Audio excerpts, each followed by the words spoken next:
Hey, hey, everybody. Aloha. Welcome, welcome. All right. Look at that. Look at that. Everybody's showing up, flying in fast. So we're all friends here. Still, let's just take a quick moment for everybody to say hello and let me know where you're attending from. What part of the world are you in? Hey, Kenneth. Great to see you, buddy. Where y'all at? And I'll be scrolling down the list here. So check it out. Alaska. Oh, I bet it's cold there.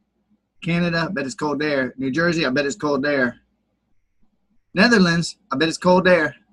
Florida, it might even be freaking cold there. From Pot, you're from Pot. I guess you're high. That's awesome. That's cool. That works for me. Scotland, London, Italy. Hey, Marco. New York City. Hi, Nina. LA. Sweden. Scotland. There's a little warmer. Newport Beach, California. Hungary. Kentucky. Arkansas. Texas. The country of Texas. Portland. I was weird. When I saw Pot, I thought Portland. Maybe that's because I got high in Portland once. But I don't want to, assume anything. London. New Zealand. Belgium. PNW. More London. Check this out. Hi, Maria. Aloha, aloha, aloha. Hey, everybody. Wisconsin. I know it's cold there right now. Holy damn. Hey, Dewey. All right. So you guys ready to have some fun? Because if you're not, you're in the wrong place. That's all I'm saying. Let me see. I got some Q&A. Warming up in Windsor. I'll bet. I don't want to tell you that we went swimming last night across the street. We don't even rub that in, right? I want to start with that. Hey, Paul. So welcome, everybody. I got a lot of stuff to cover today. This is going to be friggin' awesome. I kid you not. Now, I don't know that I've ever had a webinar or anything that wasn't awesome, but I'm just telling you, this one, I'm doing some adjustments on my screen. This one's going to be crazy. Hey, Judith. Aloha. Good to see you on. Bridget. Pamela. Good to see you on. You and I will communicate a little bit later today. All right. So everybody's ready for fun. Hi, Kimberly. Good to see you on, girl. Yay. All right. So I have some notes today because I got several things that I want to cover. And this is going to be, I'm just telling you, this is going to be the best ever. It's not going to be technically a session. I do a lot of sessions where I'm working, one-on-one with people or in a group where I still do one-on-one. I'm doing sessions. This is not going to be quite like that. However, even though this is informational, oh my God, you just better be ready, okay? It's going to be advanced. It's going to be intense. It's going to be deep. And you are going to come away with what might be, no bullshit, the most powerful tool that you have ever seen or heard or found. Hey, Vivian, great to see you. In your life. I kid you not. I kid you not. This is kind of the shit right here. This is the bomb. So let me get my notes up. I want to go dive right into it. Okay. So, you know what? First, though, let me do this. Let me get over to my little, okay, I'm going to lower all hands. Okay, check it out. Everybody probably knows, you guys know how to use the raise your hands thing. What I want to do, I want to ask you guys a few very quick questions. A couple of you just raised your hands. Don't do that yet. Okay, so listen. This webinar is for my Conscious Creation Mastering the 5 Keys group. And we've got about 61 people. Well, exactly 61. Last one just clicked in. 61 have joined right now. There's 200 and something members in the program. So a lot of people are going to be joining us late. A lot of people obviously watching this on as a replay. And I know that some of the magic that happens today, yes, it is recording. Thank you, Wayne. And you're free to do a second recording too, Wayne. Thank you. I know that the content that is going to come through me today, it is going to be next level for level 5, next level for every one of you that has worked with me. I don't care if you've been with me for the last 7 years, if you've been with me for the last year, or if you just joined Conscious Creation 2 days ago. It doesn't matter. This is next level. And I'm going to tell you why. I also know a lot of this content will be chopping this video up and sharing this in other places and the whole thing's going to go in your conscious creation area. What I want to do real quick, I just want to do a check-in, and I want to see who that's on live with me right now. And anyone who's on dead with me right now, you should just get off the webinar right now. I want you to use the raise your hand button or comments, and I want you to tell me if you're on and you intend to be 100% completely present and focused for the entire webinar. Unless your roof caves in, okay, I want to know for real. And this is no BS. We got 50% have said yes. About 58% have said yes. 60% have said yes. 70%, almost 80% have said yes. Okay. If you don't see the raise your hand button, if you're on a phone or something, you can just touch the screen. It'll show up. A lot of you guys are, okay. Judith, that's one strike. You get 3 strikes, you're off the webinar. Just kidding. So listen, who here is willing to be 100% totally focused and completely present to absorb everything? Okay, who else is ready and willing to breathe, to hold yourself in high presence and high openness so that you can let this magic come in? Because I promise you, read my lips. Oh, wait, they weren't moving. Okay, read my lips now. You ready? Listen. If you want to bust loose and you join this program, some people having miracles every day. Some people, well, it's kind of moving, but I'm still struggling a little bit. A couple people have messaged me today. I need this webinar today. This is a matter of you tuning in enough and opening up big enough. It's here. It's here. It's been here the whole time. It's about you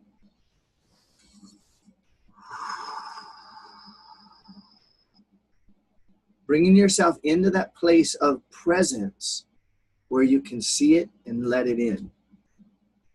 All right? Now, with that said, hey, Hillary, here's what we're going to do today. Here's what we're going to cover. I'm going to do a couple of quick updates and catch-ups to let you guys know a couple things that are relevant to you conscious creator peoples. 2, before I go into the module, I'm going to do some really crucial review of things that we've covered. And as I always do, when I cover things we've covered, I go a little deeper, sometimes a lot deeper. We'll hit some of those basics. It is absolutely critical and crucial that you not think for 1 second. Do not let it happen. Oh, I know this part. You'll miss diamonds. You will miss diamonds if you do that. Let me turn my notifications off. Sorry about that. I'm telling you, more serious than I have probably ever been in my life for reasons that I'm about to explain. This is the shit right here today. You want to be totally tuned in, especially for the review. All right. Then I'm going to go into a short segment where I'm going to do an extra bonus training on abundance. And the reason for this is it's totally relevant to the quantum questions anyway. And over these last few days, I've had some huge insights, simple distinctions that have multiplied my ability to share and teach and live and model true abundance. So I have another quick question here. This time, let's don't use the raise your hands. It's awesome, but I'm serious. I'm going to get 100% engagement here. Who would really like, who here is kind of frustrated with the trainings? Don't write anything yet.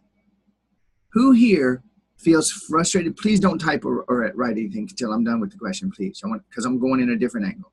Who has been through a lot of abundance training? Who has read about abundance, studied about abundance, dug into abundance, wants to live abundance, feels like they've pretty much read The Secret and read The Power, and everybody's talking about abundance, abundance, abundance, abundance, and the shit really isn't working the way that you want? And I want you to type in the word frustrated, or just don't just type in yes, because I won't be able to go through your notes later and really get what's up. I want to hear from you. 1, 2, 3, 4 words, your experience with abundance. If you're feeling frustrated, if you feel like either they're lying to you or you're missing some. Oh, somebody just typed in, I'm missing something. You got it. Frustrated from the bullshit everywhere. Frustrated with all of that crap. Tired. Would like a miracle, not pennies. Abundance. Missing something. Too stuck to receive. Frustrated, missing, stuck, and scared. Don't know what to do. Tired of the empty promises. Apparently, I'm not as smart as I thought I was. I'm missing something. Don't know what it is. Don't want to. Okay, I dig that. It's moving. Exhausted from trying. I'm missing something. Beautiful. So you guys, that's enough voices to feel, oh, from the same old shit. Overwhelmed and tired of the same old shit. Okay, good enough. Thank you. I'm going to show you and tell you today. Now listen, I'm not going to be able to ever make abundance or health or great orgasms or onions appear from the sky for basically any of you. Me and my honey, I help with the orgasm department, and she's on, so I can't say none of you. But I'm not going to be able to help the rest of you with that. I'm not going to be able to help you make abundance happen in your life. I'm not going to ever be able to make you breathe. Okay? I can't make you tune in 100% on this webinar. Here's what I can do. I can promise you that I will give you the missing key to abundance today. I don't care how many times you've been told that bullshit. I'm going to tell you, and when I tell you, you're going to go, oh my fucking God. Holy shit. That's it. That is it. The missing key to abundance. And it's going to be up to you to tune in enough, to breathe enough, to be present enough, and to be open enough to let this distinction come in so that it can begin to rearrange those old structures inside of you. I'm telling you, you're going to get it today. And this is like a side bonus that we're going to actually take out, edit, and add separately. It's just, I got it. Today's a perfect opportunity for me to share it with you guys. So I'm going to do it. Okay. Y'all in? All right. I'm telling you, I promise you. I know you've all heard the bullshit. So have I. Okay. They don't mean to be bullshitting you. That's not the issue. All right.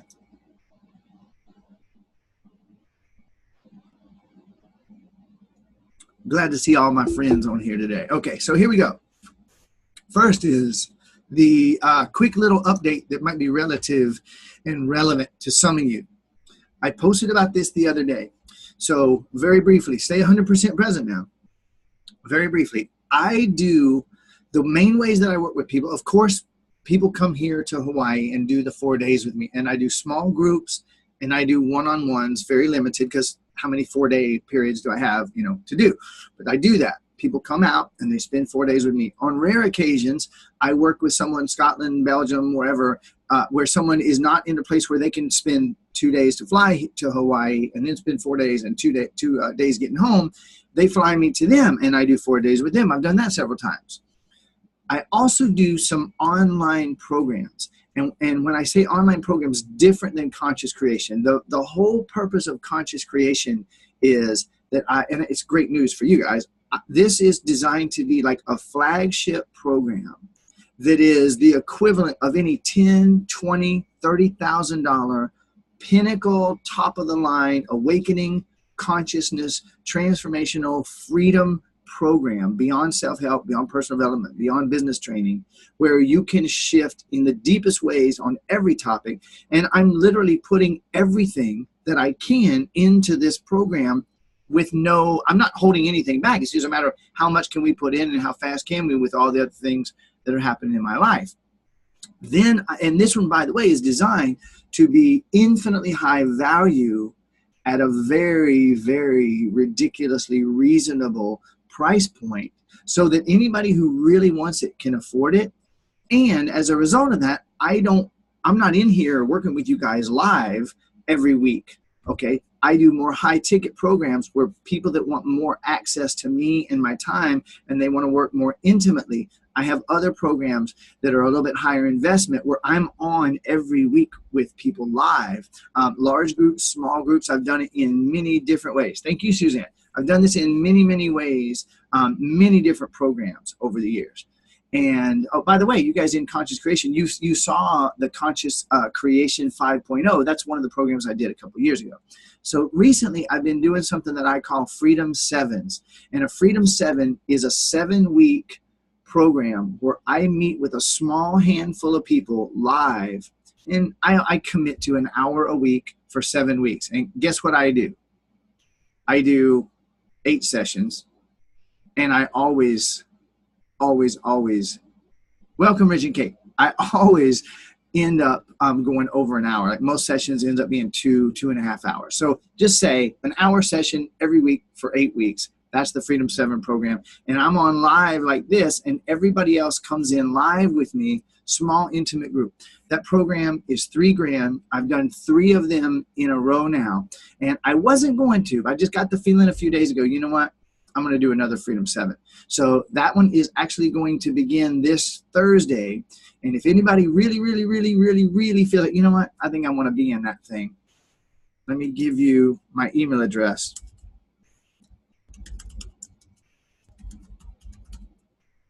All right, grab that. And in the subject line, put in this. That's the only note or side action I want you guys to take. Anybody that feels, you know what, that Freedom 7 thing, to be in a small group with Brian, meeting live to do spell break after spell break for 7 or 8 weeks, that actually sounds pretty good. If so, copy what I just, oops, daggone it. I did it again. I typed it in where it only went to panelists. Sorry about that. There we go. Now you'll get it.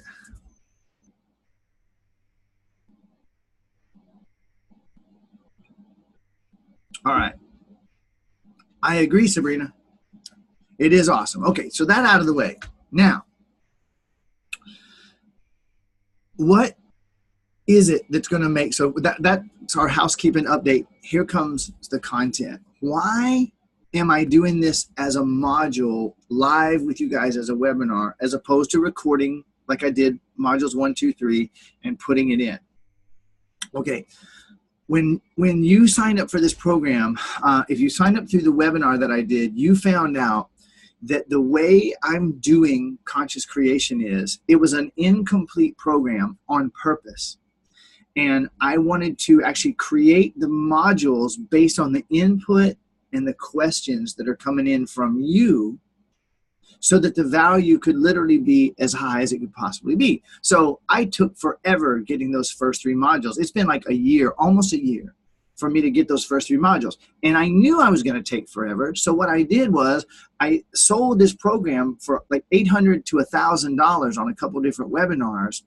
And I gave away a $3,000 program as a bonus, as well as a whole bunch of other awesome bonuses. We have an upcoming event that we still haven't placed the date on, many logistical issues we're going to, but hey, it's a freaking bonus, okay? We're going to do it, and it's going to be even bigger than what we promised. The fact is that I made sure everybody got more than their money's worth first. I've been adding bonuses nonstop to it.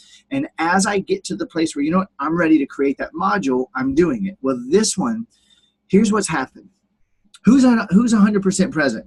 Either hit the raise your hand button or type in yes real fast. Who's present? Who's 100% present?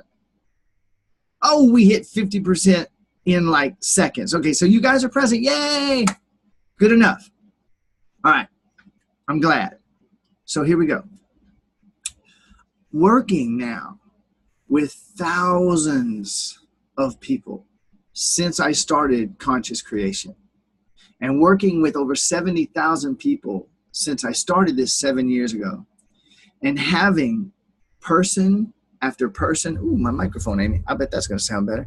Having person after person show up at my house to do the 4 days, after 4 days, after 4 days, after 4 days, working with people on every issue you could imagine. Doing 3 Freedom 7 programs, okay, with small intimate groups, and helping them with issue after issue, after spell, after spell, after spell. The amount of insight that comes to me, and I would love to have an hour to really give you the full picture on that. I promise it would be very enlightening for you. In order to keep this webinar under 42 hours, I'm going to just minimize this point. But can you imagine having your work be helping people to find and dissolve the deepest emotional issues in their life, having access to 100% every second, every minute of every day, having access to infinite, unlimited intelligence and guidance that shows me exactly what it is. Oh, resolve that, so that they can dissolve issue after issue after issue in real time, like lightning, without ever missing. And then getting to work with thousands of people. Can you imagine some of the things that I learned? And can you imagine how perhaps I might learn more about personality and spells and frozen emotions and the relationship between disease, money, relationship problems, all of that? Can you imagine I might learn more about that in a month than most people learn in 10 lifetimes? Does that kind of seem like it might be possible to you? Okay, because if you get that, you'll understand this next point I'm about to make. Even in the last 2 months, I had probably a dozen people come through my house for the 4-day events, including a group of 3 beautiful, brilliant people that I think all 3 of them are actually on this call right now. And I get to do quantum questions with every single one of them. And so had I made this module 5 months ago, 6 months ago, 7 months ago, it would be amazing. It'd be incredible. It'd be absolutely life-changing, but nothing remotely close to what you guys are going to get today. Because what you're about to get is the evolution of me and level 5 mentoring and the level 5 paradigm and the evolution of quantum questions as high and far as it gets. And I really want you guys to know and understand and feel that. Hey, Jaishri, thought I saw you on here. All right. So because of that, the Conscious Creation Program itself is evolving.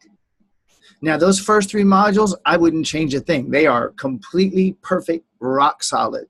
This is going to elevate the whole thing about 52,000%. And again, it's on you, how much you breathe, how deep you dig in, and how much you let yourself get out of it. Okay, so here comes our critical review. Let me move my notes out of the way here.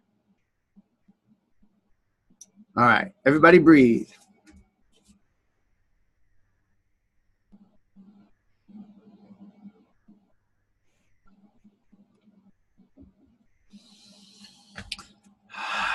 There is no, I know this already. There is no, oh yeah, I remember this part. No, you never heard this shit ever before, okay?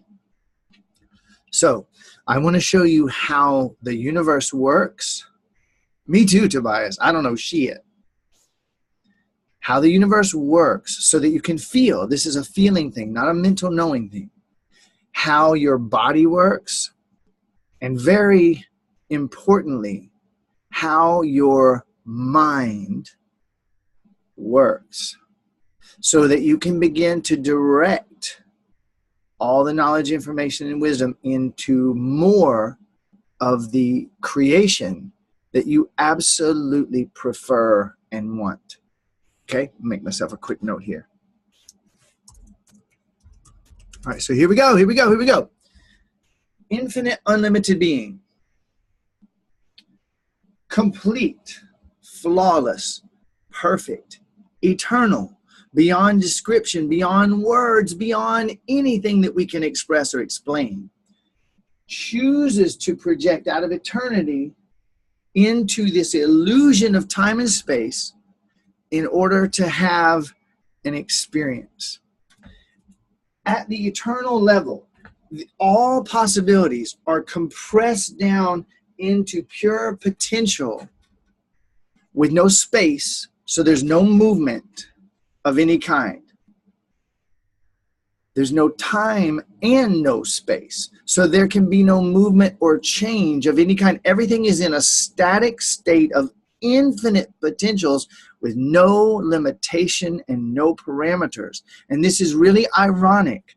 What that means is that if there's infinite potential and no limitations, there can be no experience. There can be no change, no measurable change if there's no change. So that means there's just not, it's It's virtually nothing, even though it's the potential for everything. All the love that has ever been and will ever be, this is absolutely critical that you get all of this. Yes, I'm recording. Thank you. All of the love that could ever exist, all the love that ever has been, all the love that is, and all the love that ever will be is here. Unlimited, unfiltered. All the joy that could ever be is here. All the peace that could ever be is here, unlimited. Love, joy, peace, infinite possibilities, eternal, limitless, inexhaustible, and unchanging is now. Not was, it is now. And the being of that, the being itself, the fact that it bees, says, I would like to have an experience. And in order to do that, there is no experience at the eternal level. It has to project itself illusorily as an illusion out of that space. So it projects the only thing that it can project, which is light, which is information. Infinite, unlimited, inexhaustible light, infinite, limitless information projects out of eternity into time and space, creating like a projector lens. You know how at a theater, a movie projector projects onto the screen and, oh, there's the movie. And what shows on that screen is the movie that's loaded into the projector. Now, that used to be film reels. Now it's digital files. Doesn't matter. It's playing a digital file that has the coding of that movie. So if you're watching Moana, if the movie loaded into the projector is Moana, you're not going to see any scenes from Inception. Not going to happen, and vice versa. I don't care if you put Moana in and you played it 30 times a day. I don't think the hours would allow that. If you played it 12 times a day for 10 years, Moana, Moana, Moana, Moana, Moana. The second you take that movie out and you put in Inception and play Inception, you will never see one scene from Moana. So what's projecting out of eternity, all the knowledge, information, and wisdom, all the potential for all the movies that could ever be, projects out, and it goes through what you decided as you said, I'm going to do this, and it creates the life of Maria, the life of Rich, the life of Tobias, the life of Sabrina. And so that's the movie you watch. And what's contained in there is all the knowledge, information, and wisdom, and love, and joy, and peace, all of it. Abundant. And abundant means limitless, inexhaustible, always, eternally.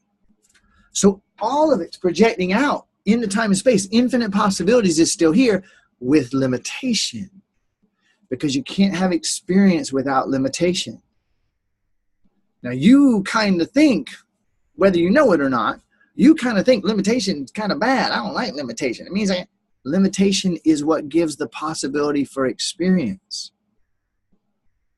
Now we get to notice things moving. We get to seem and appear to ourselves like we're a separate cell, seeing other things that aren't me. It creates this illusion of limitation. Now, we're here for experience. We've talked about that many, many, many times. And I want to show you briefly now. Let me check my time. Okay, we're good.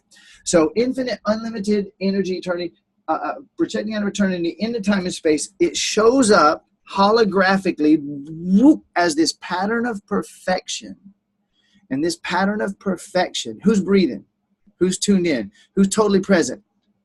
Who's just on right now? That is exciting news for me. I'm good. I'm glad to see that. Yay. Okay, perfect. All right, so we can stop now. Thank you. That's good. Now we're back to 100%. That infinite, unlimited energy and eternal power and love and joy and peace, all that could ever be, abundant, limitless, projecting out, it hits this pattern of perfection, which is the movie code for the life of Brian. Hey, wait, there's a movie called that, isn't there? It's my life. And it's going to project as this pattern, critical point I'm making right now, critical point. That pattern of perfection holds my body as an imprint of energy that is flawless, perfectly healthy, beyond, beyond, beyond. Perfect spine, perfect everything, perfect health, perfect liver, perfect spleen, okay? And it's holding that eternally. And as long as I'm in that body, in this body, it actually shows up as that. So that pattern of perfection holds the code for what this body is like in its perfection, and it projects it holographically. And I am totally convinced this thing is real. Really convincing. You are convinced that you're real as well. Then it projects outwards as my emotional body. Well, Brian, I don't see my emotional body. That's right, because you have completely, utterly, and totally hypnotized yourself and created a seemingly pre-existing universe of teachings and people to keep you so hypnotized on the physical that you've turned off your sight that would let you see your emotional body. But you can still feel it, and I'm helping you to relearn that through this program. Then your mental body. Then your universal body, which is, in fact, all your body. You control the migration of those butterflies on their 3,000-mile journey on the day they start, every bit of it. You control the spinning of the stars, but it's not the little you that you think you are. It's the whole you that's projecting out of eternity into time and space. Everything and everyone that you ever encounter is a cell in your body. All right, if you're having if you're having audio and video issues, that's your computer, and you can restart. Yeah. Okay. So you guys are breathing and you're tuned in, I can tell. It's all you and it's all yours. Every person that ever shows up in your life is a cell in your body. And you might say to me, as many people, yeah, but Brian, they exist too. That's none of your fucking business. I'm telling you that from where you sit, you're it, and they are cells in your body. From where they sit, they are it, and you're a cell in their body, and you're both right. Because this is infinite. It's indefinable. And the more you breathe and the more you let that in, the more it's going to change your life. Keep breathing. Keep breathing. Let this in. You're going to get it all here. You're going to get it all. It's just a matter of, it's all here now. Just let in more by breathing deeper, expanding bigger, letting your mind open, breathe and be present so that you can notice what is instead of knowing what you think you know. Now, here's what that means. Here's what that proves. Here's what this reveals. It's all me. It's all me. And it's all mine. It's all me. And it's all mine. That doesn't mean that I don't respect you. It doesn't mean that I don't respect your infinite sovereignty. It means while I'm respecting you and your infinite sovereignty, I'm remembering you're also a cell in my body. And if you're a cell in my body, then wouldn't I want to respect your sovereignty?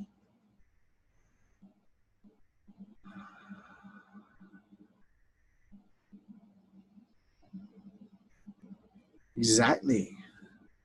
So namaste, cell in my body. I see the light in you that's the light in me because you're in me.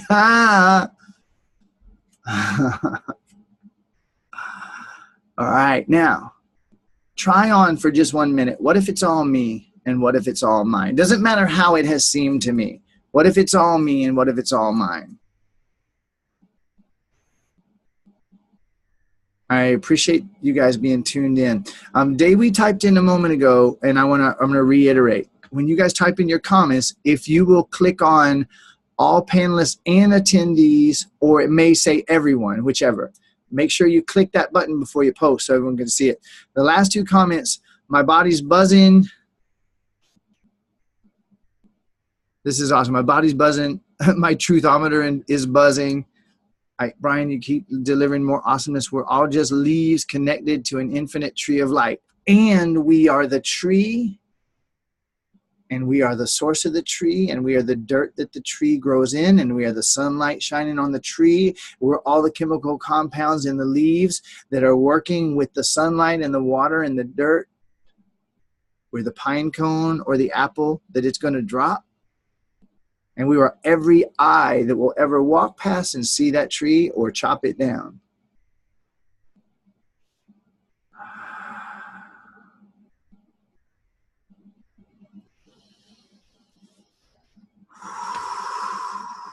Keep breathing.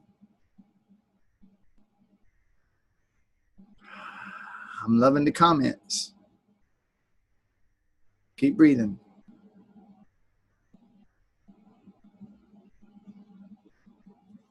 Now, is it possible? Is it possible? Is it possible that you guys could get what I just said? You could get it and you could have your aha, wow, oh my God, this is awesome, and then still go right back to the shit as you have a million times? Is that possible? Let's be honest. Yep. It is possible.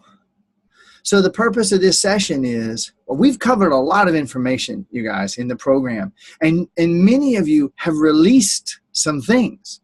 Many of you have evolved hugely. Many of you have released emotional shit that you don't even know you've released yet.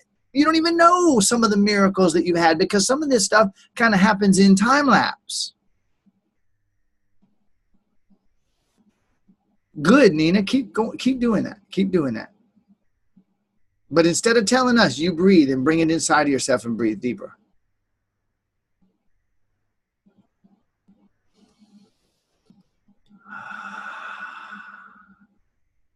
This module is to arm you with the ultimate tool to be able to rapidly expand into more and more and more and more and more and more of what you want. That's the purpose.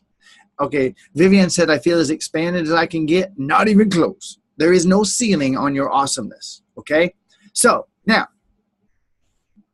here we go. Next piece. Working with these people in the Freedom 7 programs that I've done over the last few months, and working with the one-on-one beautiful, amazing, infinite beings that I've been working with over these last several months, I had an insight come to me that is game-changing. Game-changing. Everybody that I've shared it with, I watch their faces as they go, oh, fuck. Holy shit. Okay? At this moment, I'm not going to answer any questions, so everybody save those questions. Save those questions. In fact, let me do this. Those of you that have questions, here's what I want you to do. Number one, save them. Because if you ask now and you ask while I was telling you something super valuable, you're going to miss what I'm saying because you're telling me what you're thinking. And maybe I was about to answer it. Maybe I was about to go way beyond answering it. If you have a question that is so pressing that you're going to go crazy if you don't write it down, click on the button for Q&A. Don't type it in the chat, because I'm not even going to be able to scroll back up. We have so many comments, I won't even be able to get to these, okay? So use the Q&A for that. I won't click my Q&A tab. It's not going to distract me. And when I get to Q&A, I'll click the Q&A tab and we'll go over there. All right? So just so you know, Ryan, I'm not going to remember that question on purpose. Okay. So working with these people and having this insight, oh my God. Here it is. Many of you are already wondering about this question, at least in the back of your mind, if you hadn't thought about it up front yet. You ready? You ready? Brian,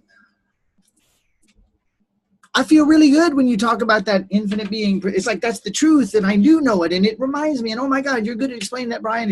I get it, and I hear it, and I get all excited, and I feel buzzy, and I feel warm, and I feel so happy, but then why don't I get what I fucking want? Why does it still stay hard? Why, if it's all mine and all me, why do I keep reaching? And as I reach for it, that shit goes, it keeps getting away from me. What's up with that? Here's why. Exactly. I knew somebody was going to type that in. You have ever-present 24/7 accent. Are you breathing? You have ever-present, unlimited, 24/7 access to all the knowledge, information, and wisdom that has ever been and will ever be. All the knowledge, information, and wisdom that has ever been and will ever be is rushing into this experience of time and space. All the love and joy and peace and health and abundance and wealth is all projecting into time and space. Interestingly enough, it's projecting through you first, which means you have infinite, unlimited, 24/7, down to the septeenth of a second, access to all the knowledge, information, and wisdom, and power, and love, and joy, and peace there's ever been and will ever be, projecting into you, through you, every cell of your body, every atom in your body, projecting out through the universe, which is your fucking body. So why do I feel lonely? Why don't I feel love if that's the case? Why can I not make more than this X dollars a fucking month, no matter what I do, if it's all in me? Isn't that the question? Now I want to get your feelings and thoughts before I go any further. You guys comment on that one, on exactly where I am right now. I want to see what y'all got to say.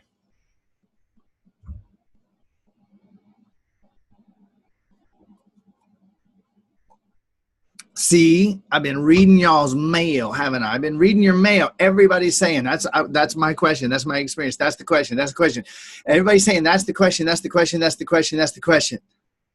That's the question of questions. Okay, beautiful. Okay, so we can stop. Thank you. I just want to make sure. I just want to make sure. That is the question, isn't it? If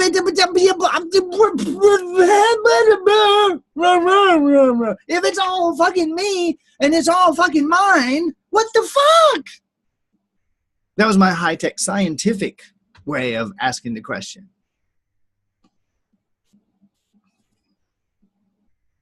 What the fuck? Okay.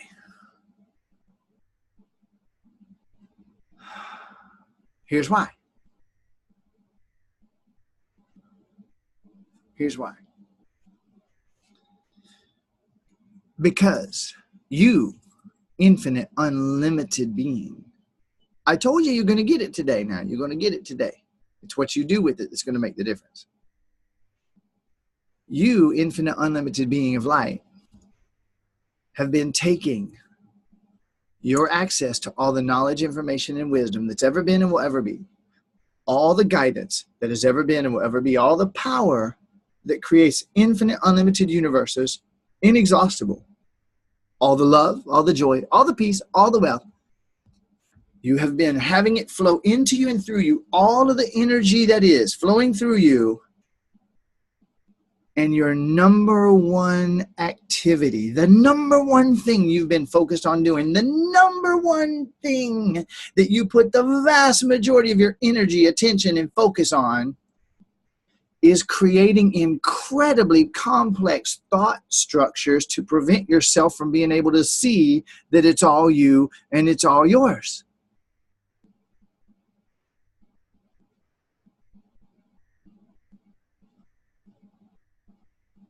You, not them. No, not them neither. And it wasn't him and it weren't her and it, no, got great stories about that. That's part of your way that you've been doing it.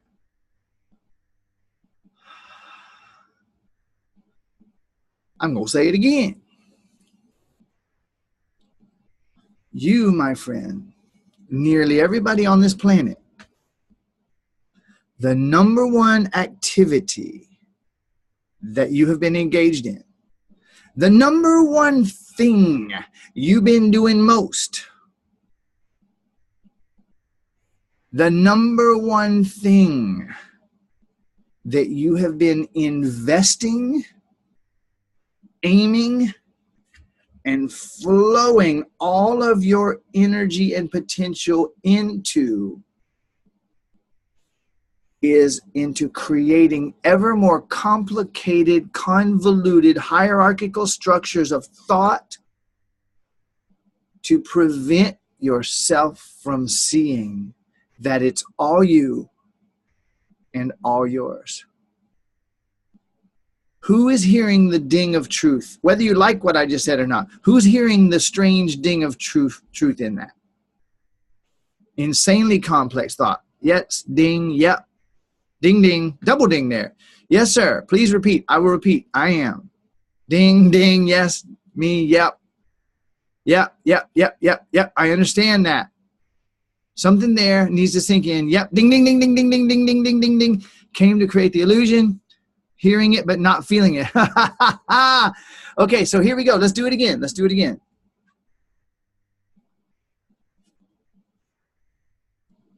All right, Tobias, see you, buddy.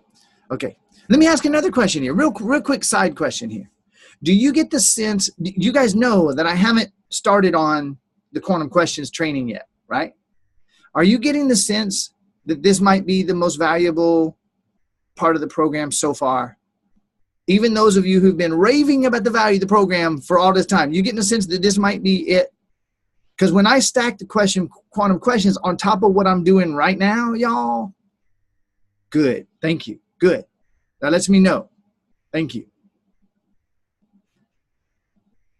Okay. Perfect. Okay, so let's cut the chat then. Thank you. I asked the question. Thank you. That's good. So here we go. Okay, 2 or 3 people have asked, how do I get rid of this? How do I change it? That's the wrong question. That question, those of you who have been asking that over and over and over, that's part of how you do it. No, that is part of how you do it. How do I get rid of this thing that I'm making by asking, how do I get rid of this thing? It's okay, I'm going to show you. I am going to put out this fire that I'm on fire. I am burning on fire. I am going to pour gas on myself to put myself out right now.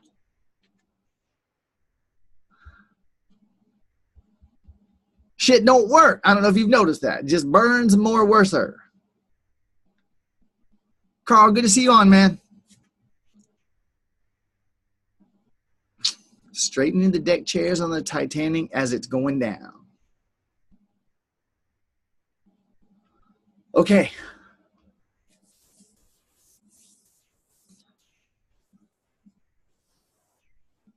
Good. I'm glad you're laughing your ass off. That is the purpose of this entire session. Just laughter. That is why I'm here, for your amusement. Okay, so here we go. So, okay, stop the comments. Here we go. Let's go. Infinite, unlimited, eternal, perfect, complete being, projecting out of eternity, time and space, all the knowledge, information, and wisdom there's ever been, etc., etc., etc., etc. Here we go. Now, I'd like to live my life just consciously creating, flowing all that knowledge, information, wisdom, power, and everything into this experience of it is mine and it is me. I'm ready for that. I'm ready for that. I'm ready for that. So what do I do? And what do I stop doing?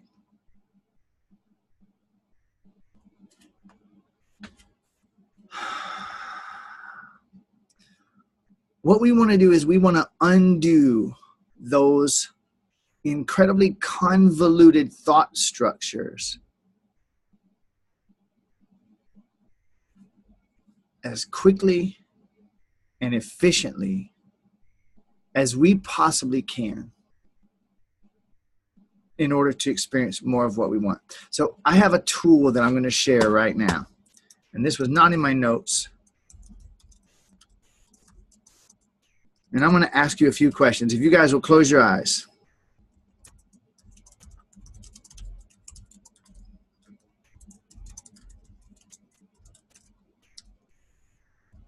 Everybody close your eyes. And I want you to answer these questions out loud so that we can open the door for this to change. You're going to answer yes or no out loud. Do you accept the possibility that perhaps you are the one who has created everything that has ever shown up in your life? Do you accept that possibility that you might actually have, even if you don't know how, even if you're not sure, even if you don't like it, you don't want to take responsibility? Are you willing to accept the possibility? So I want you to, if that's true, I want you to say, yes, I accept the possibility that I have actually created everything that has shown up in my life, whether I like it or not. I accept the possibility that that was all me. Now, would you like to change it? And if you would, if the answer is yes, I want you to say, and now I would like to change that. I am willing to change that. This is super important that you say it out loud. I don't give a shit if someone beside you. If you need to whisper, whisper. It's important that you say it to the cells in your body. I now accept the possibility that I have been the one creating every bit of it the entire time. All of it. Even the stuff that I'd really like to blame on other people. And now I am willing to change it. I'm willing to let it change. Now, eyes closed and breathing. I want to share something that somebody just typed in. You don't open your eyes, don't read. Go inside now, breathe and be present. Somebody typed in, I don't like that idea, but I accept the possibility and I now would like to change it. I want to encourage everybody to consider for a second, why would you not like to accept the idea? This is a very, very important question. Now, I have a feeling I might be sharing something here in a few minutes. I'm going to make a decision, but I'm going to make a note about something.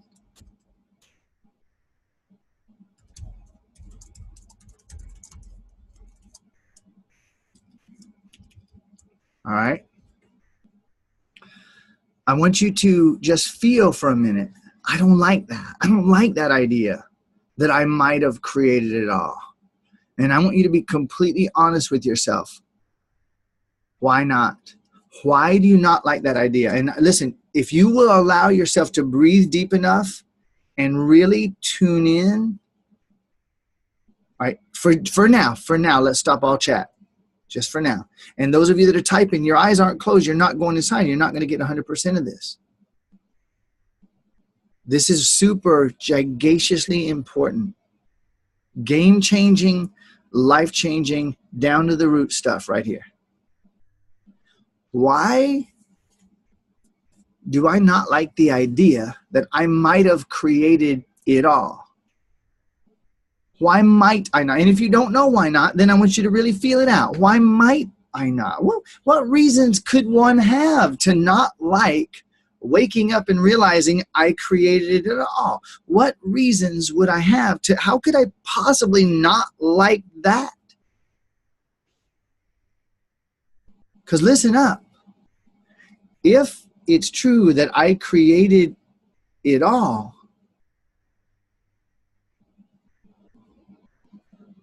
then I can fucking change it all.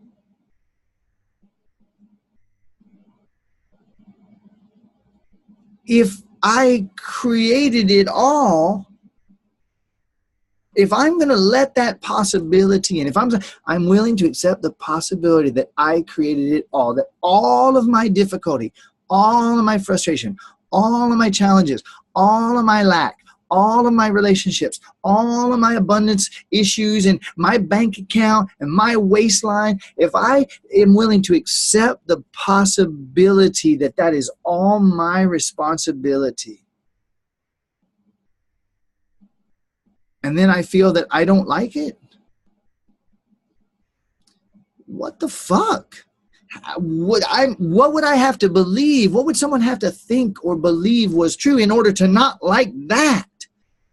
Don't fault yourself. Just be curious. Because if you're curious about something that's this fundamental, listen, I'm going so freaking deep right now. I'm going so deep right now, and I'm just gonna do it. I'm looking at the time, and fuck it. I'm not gonna worry about the time. Listen, this is too valuable and it's too incredibly powerful. You guys can open your eyes and tune in 100% here. All right, I'm not able to pin this comment. Do me a favor, you guys. Don't comment anything right now. Don't type. 100% present. I want you to imagine someone that's 150 pounds overweight, 200 pounds overweight, who doesn't have any idea that they're the one doing it.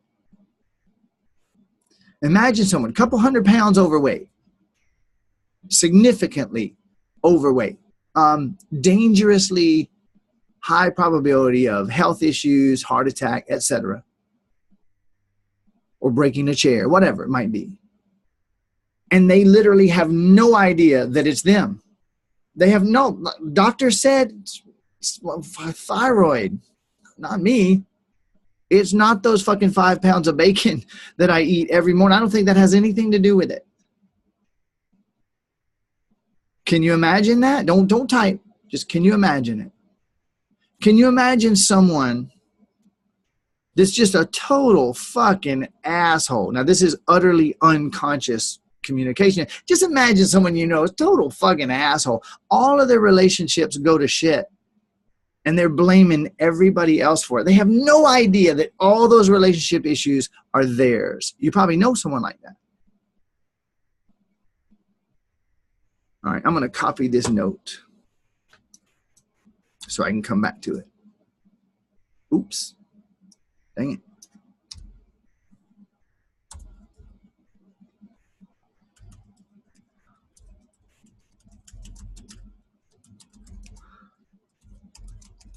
All right.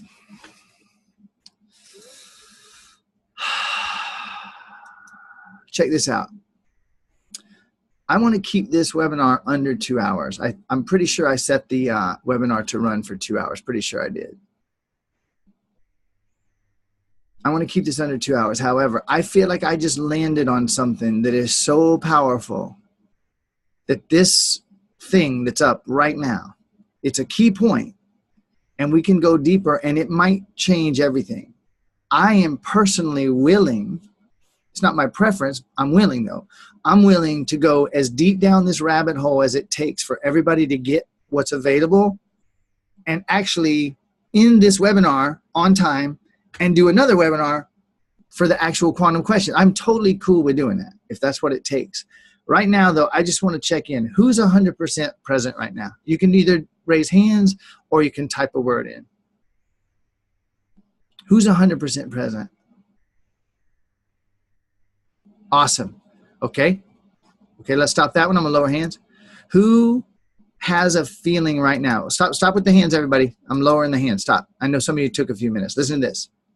Who has a feeling that getting 100% clear on this, me creating everything, who has a feeling that this topic right here is an absolute key to everything?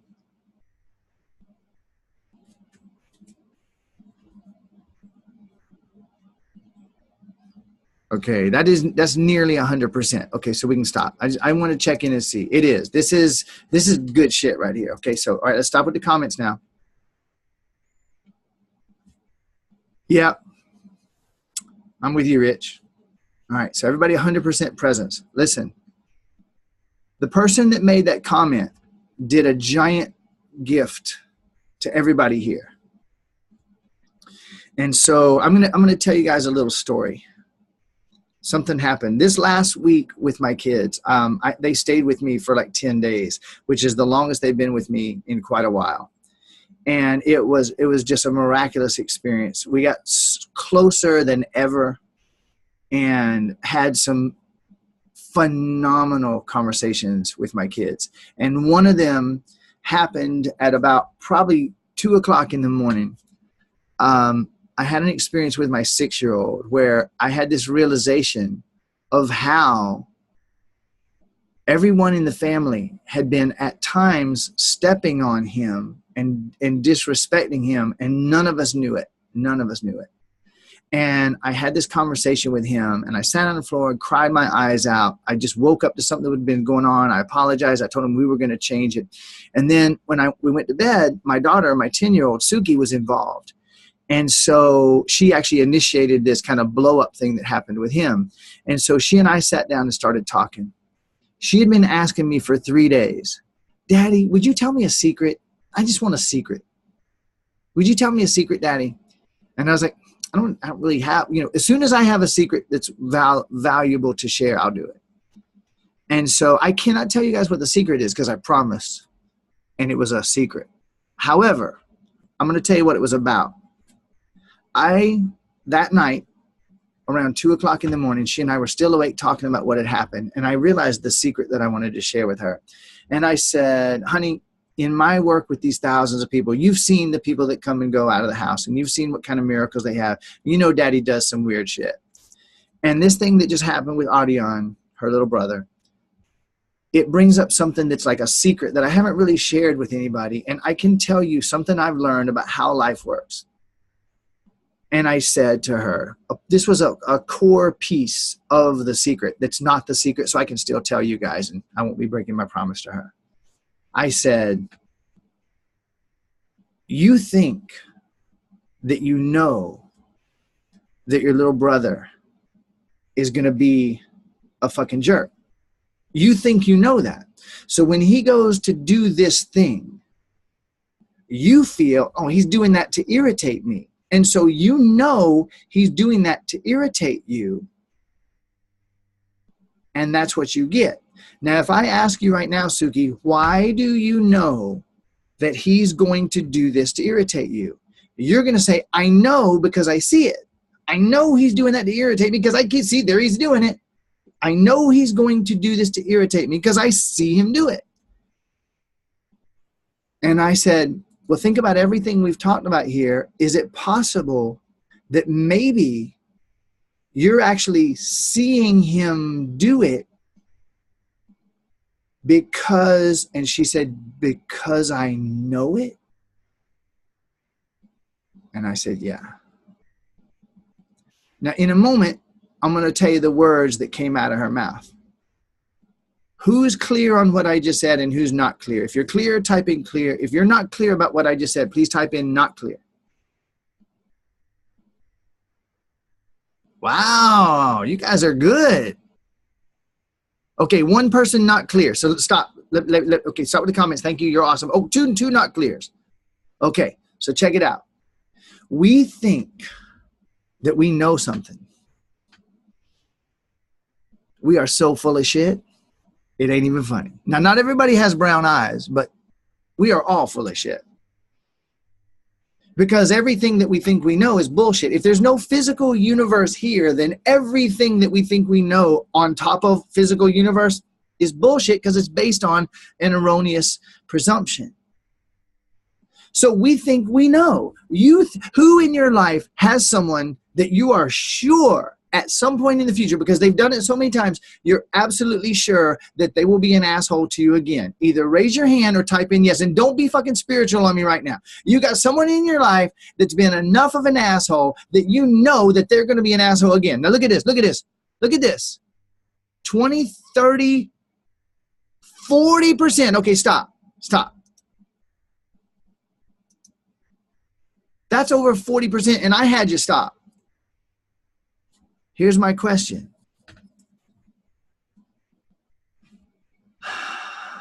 All right, you know what? Fuck time. Doesn't exist. You guys all said that you feel like this is valuable, so I'm gonna go with this. Let me tell you what actually happened with my son. Okay? Let me take a quick look and see what time my next agreement with time is. All right, I got some time. So, a couple nights ago, I'm going to make a big confession here, okay? I know you guys all think that I'm just absolutely perfect. Yeah, well, I am, just like you. We're all perfect. So, my 6-year-old boy, Adion, many of you have seen him. Love this guy. I just love him.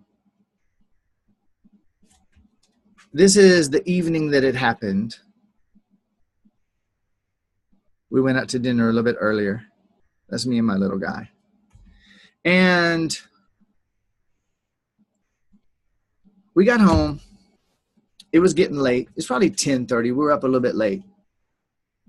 And I'm just going to trust that you guys are all present, because there could be the biggest gift in your life in this little story that I'm about to tell you. I kid you not. And so, you know, we live in Hawaii, and there's not insulation on any of the houses here. They're not built like that. They're all like breeze through houses, mostly screens and no windows. And so, and lava, just sound carries like crazy on this lava. So we have a house it's not too close, but it's fairly close. And we have a little cabin behind our house. And if we're really loud in the bedroom, if we're really loud in there, the neighbors can hear, and we know that because sometimes when they're talking, we can hear them through our bedroom windows. What are you guys thinking? And so when my kids are here, very often they want to drag their mattresses in and sleep on the floor in our bedroom. And so they do that quite a bit. And they were in the bedroom. I was downstairs doing dishes. Dev was doing something. And it was probably 10:30. And in Hawaii, we do have a rule because of the way noise carries. Like 10 o'clock is pretty much, that's it. Everybody just goes quiet, lowers their volume levels, even if they're having a party, for respect for everybody else. And this was about 10:30. And my Suki and Adian were in the bedroom with the door shut. And Suki opened the door. I was downstairs in the kitchen, and I heard Adian doing his screaming, having a party, basically. And I immediately thought, okay, holy shit. Next door neighbors and the people around behind our house are going to hear that. It's a little bit late. He's going really, really loud. And I said, Suki, tell him to shh right now. Neighbors are asleep. She ran back in the room. She came out and said, I could feel it in her. She was convinced beyond the shadow of a doubt that he was trying to bother her. Now, almost all of you guys just said you have someone in your life that you know is an asshole. You know they're trying to bother you. And you know they're going to do it again. You know this is something you know. And I could feel Suki's irritation towards him. She's 10, he's 6, brother-sister shit. She's sure that he's trying to bother her.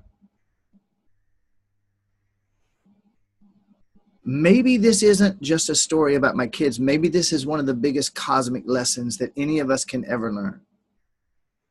And there's a good risk of me crying like a baby as I tell you guys this story. What happened touched me so deeply. When I heard her say to me in her irritated voice, Dad, I told him to stop, and then I went and told him you told him to stop, and he's still yelling even louder. Here I go. Angry dad running up the stairs. Now, to be totally transparent with you, actually, I wasn't angry at him. I didn't have the delusion of being angry at him. I was really concerned about the neighbors and the fact that he had been told twice to stop. And then on top of it, I felt Suki's irritation. I had this feeling, wow, he's trying to bother her. I could feel that in Suki. And in that speedy moment, I went up, I said, listen, you're done.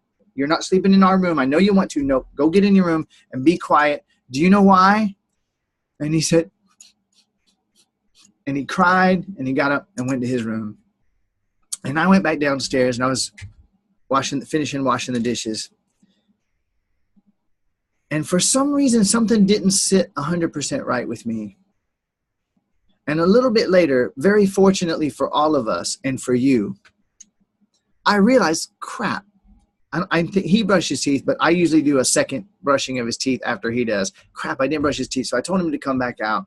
And he was just being so soft and so sweet. And there was just a tiny little speck of sad. Who's 100% present right now?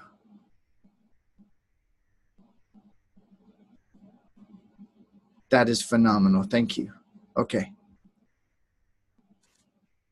And for some reason, something in me came up to ask him this question. Now listen to me. I assumed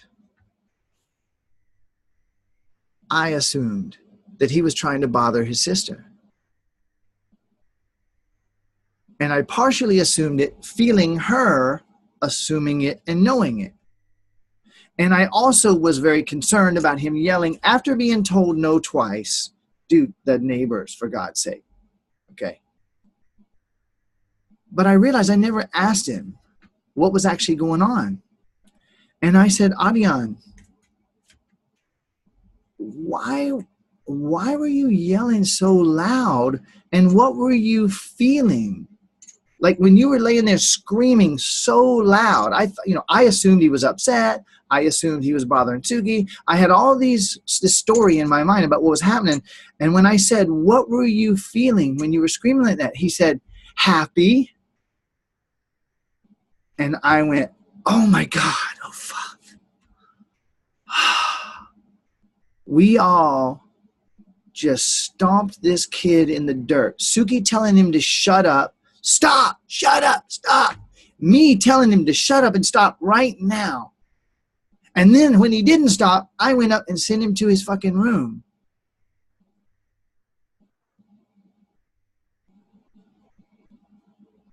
All because of an assumption.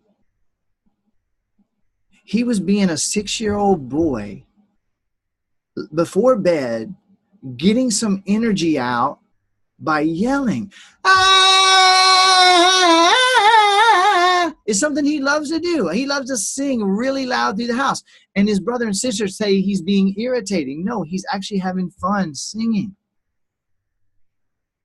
Okay, is anybody having the beginning, whether you understand it completely or not, is anybody having a key turning? Is anybody feeling like, oh,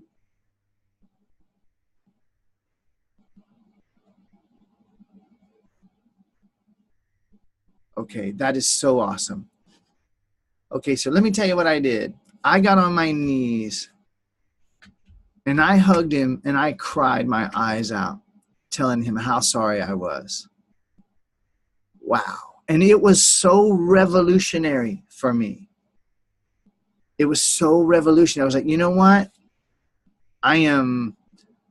This shit will never happen again. This will never fucking happen again. Wow. So Suki and I went into this conversation. Well, first, I finished brushing his teeth. I took him to bed and I laid beside him, looking in his eyes for quite a while, crying and apologizing and telling him, wow, when I think about how many times I might have done this, Adian, and I think about how many times Nathan, who's 13, and Suki, who's 10, when I think about how many times they've stepped on you, telling you to stop, telling you to shut up because they were busy dealing with their stuff and they shut you down instead of seeking to understand you. I am so sorry. And I'm telling you, dude, I can't promise that I will never do it again, but I can promise you this. If I ever slip, I'm going to apologize fast and I'm going to make it right.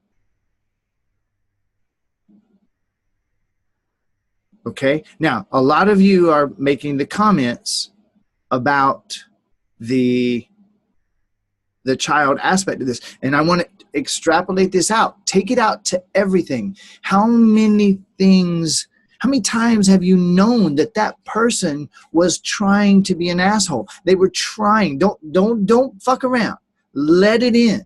How many times did you know that person was trying to bother you? You knew that they were just an asshole. They just got to bother you. They got to irritate you. They got to blah, blah, blah, blah. When in fact, they're just letting off steam in the only way that they know how.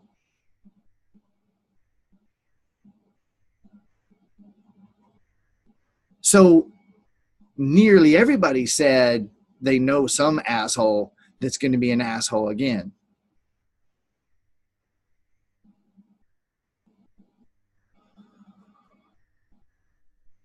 So me and my kids, we've had a lot of conversations about the 7 habits of highly effective people.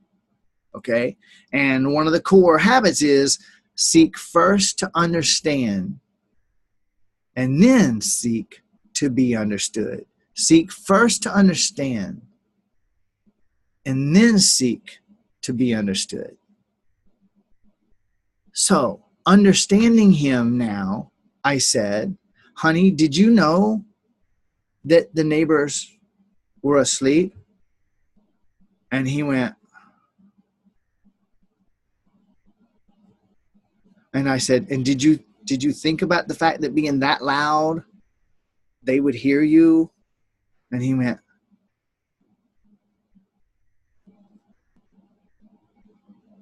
he realized, oh, and you know what? By me bringing that up to him, he'll never do that shit again. He'll never do it again. Now he knows. And I said, let me ask you this, Adian.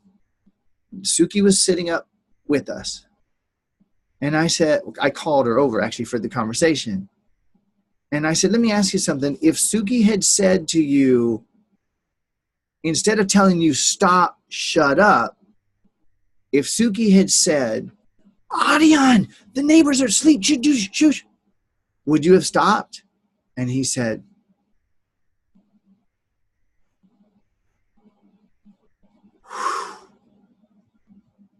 how many times do we do this? And not just with other people. See, this is one lesson about other people. How many times do we do it in what ways about everything? We know what they're all about. We know what that's all about. I know how they are. I know how this is. I know about this. I know about this, that. I know how that's going to be.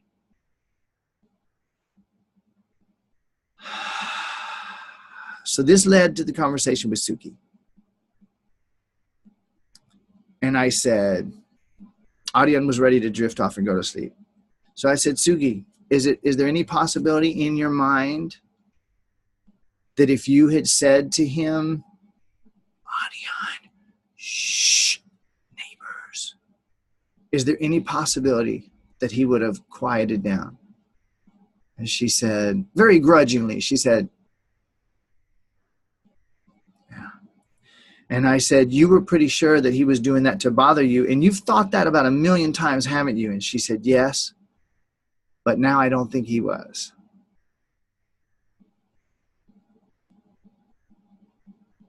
Now, I believe that conversation was enough right there. Me and him and me and her, our lives are changed forever. Our family is changed forever by a moment.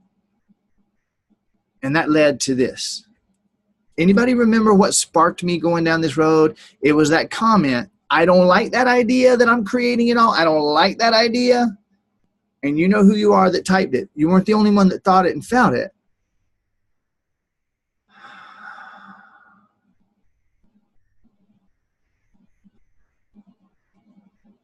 So Suki and I transitioned over to her mattress on the floor to continue the conversation. And I said, Suki, so you know that Adian is a little asshole. Yeah, Dad. And you know that if he does that shit, you know he's going to do it again, don't you? She was like, oh, yeah, for sure. And I said, wow, so you're able to see the future, huh? Suki's 10. And she went, what? I said, you know the future, because you know more than I do, honey, because you know what he does and you know what he's going to do. I said, so tell me this. If you had said right then that, Adian, there's people, there's noise, please be quiet. Like initially you thought he wouldn't have listened, but now you think he might have. So that means part of you knows, oh, he's not going to listen, so I have to force him with a shut up, right? Yeah. And I said, so I know that you're convinced that he is an asshole, and you're convinced that he's a little asshole because you see him doing it, right? I know it because I see him doing it. I know it because I see him doing it, right? And she said, yes. And I said, what I'm saying to you is that it's possible, and I'm asking you, is it possible that rather than knowing it because you see it, is it possible that you see it because you, and this is where I stopped several minutes ago, and she finished my sentence, because I know it? And I watched her going and calculating all the same things that you're all calculating right now and have been for the last 36 minutes, roughly. And I'm going to tell you the exact words she said to me. And I'm going to do my 10-year-old Suki the best I can. Who's 100% present? Who's 100% present right now? You guys are still being pretty fast on the trigger. It looks like you have your finger over the button now, right? All right. So we can stop. Good enough. I got over 50, 60%. That's good enough. So check this out. Here's what Suki did. She said, I don't like that. And I busted out laughing. Because that's exactly what we all think and feel, isn't it? Wait, I'm creating all those assholes? I don't like that. Those wars on the other side of the planet, me? I don't like that. Yeah, I channeled her pretty good. I did my best.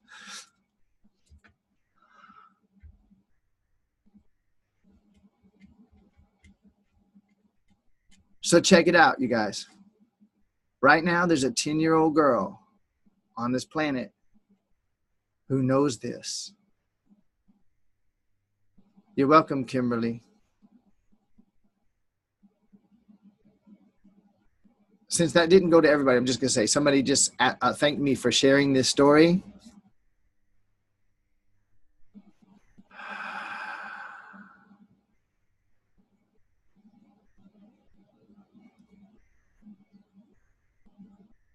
What we know is what we're going to continue to see, because she was so sure that Adian was just a little asshole. I mean, he's on a campaign to bother me, Dad. Look, everything he does, he's on a campaign to bother me.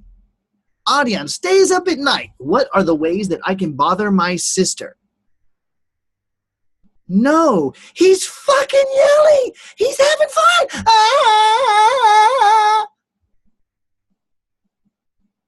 He's humming melodies that he heard that he likes, having fun. He's a 6-year-old having a blast, like you would be if you weren't trying so hard not to be seen as an asshole.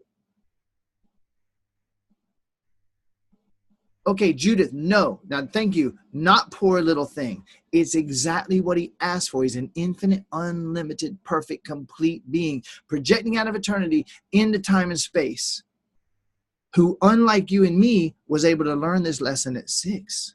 Poor little thing? I think not. Infinite, unlimited, eternal, complete, infinitely powerful being of light, projecting out of eternity into time and space, to have the experience of having his brother and sister think he's a fucking little asshole. Stop at age 6.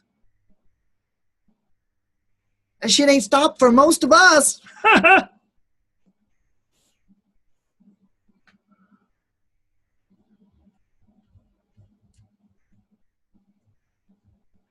Oh, yeah.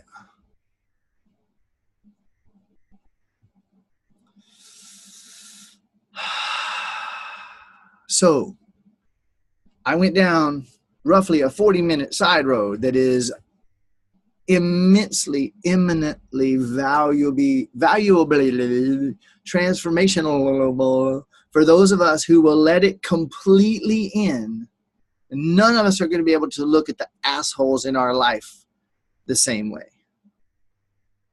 I feel very moved too, Lydia. I mean, I cried almost the entire day. I spent most of yesterday, so that was 2 nights ago, I spent most of yesterday sitting on the floor with Dewi, Nathan 13, Suki 10, and Adiana 6, crying and talking through things and watching videos about seeking to understand each other and listening to music about seeking to understand each other. And that emotion is still very up for me. Changes everything, changes everything.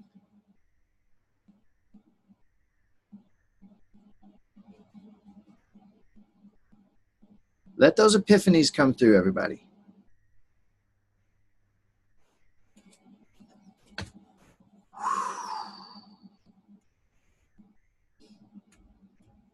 Okay, now listen to this. Suzanne just said, it just proves that even for Brian, mindfulness is hard. I could not disagree more. Not at all. Just like Judith a moment ago said, poor little one, this is our old paradigms talking. And I'm not calling you out. I want to be clear. So listen to this. It just proves that even for Brian, mindfulness is hard. No, it proves that like everyone else on this planet, I'm choosing to have experience. And I choose in those moments to quickly move to presence. Quickly move to presence. It's not a right or wrong. I'm not better or worse or smarter or dumber than anybody else. None of that.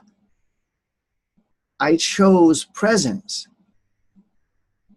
I wasn't angry when I went up the stairs. I was firm. He was screaming. It was late at night. Go. The issue is that I didn't stop and listen and ask him what was going on first. And I'm telling you, from now on, I'm going to ask what's going on first. And I wouldn't trade that moment for anything. It was the perfect turning point to changing our whole family. My kids, should they stay in their bodies for decades more, their ability to seek to understand will never be the same. Never be the same. They will change the world with that awareness. All the lives they ever touch, they will. And us starting right here in this circle today. What a beautiful thing. Whew. Oh yeah.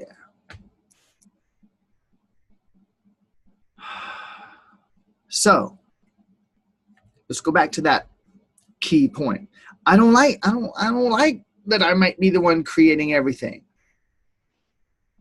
And when you type that phrase in, and when you thought, I was having you do this process, I'm willing to accept the possibility that I created it all. I'm willing now to change it. When you said, I don't like that, but I'm willing to accept it.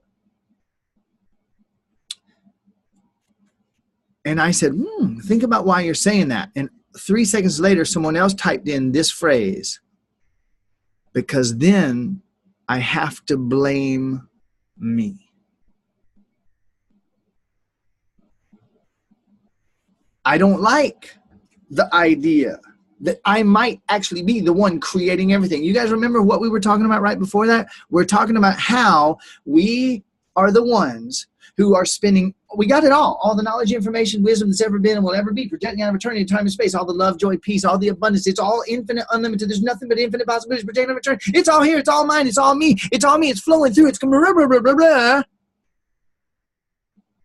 And how in the fuck am I not getting what I want? That was the question. And I said, here's how. Like, we're doing this. So let's kind of begin to undo that right now by saying, I accept the possibility that I created it all. Accept that possibility. You met me with, I don't like that idea, but I'm willing. I'm saying right now, why not? Why not like it? Because the vast majority of us believe, I've talked about this many times, and this is the ultimate lesson and example on it. We believe that to take responsibility means to be blamed and condescended to. But that has nothing to do with responsibility. You believe, and thank the couple of you who admitted it, but everybody else, breathe and be totally present now. Tune in. If I accept the possibility that I'm responsible for all of it, that means it's all my fault. Or if I'm responsible, then I'm to blame. I have to accept the blame of it. The irony is, you just proved beyond the shadow of a doubt exactly what I was saying is true. I said, you have infinite access and infinite access 24/7 every minute down to the 17th of a second to all the knowledge, information, and wisdom and power that's ever been. What you've been doing is aiming it into everything you don't want through infinitely complex hierarchies of convoluted fucking bullshit. And one of the ways is by creating structures of blame or fault. Well, if I'm creating it, then it's all my fault. If I'm creating it, then someone's going to punish me. I'm going to be in blame.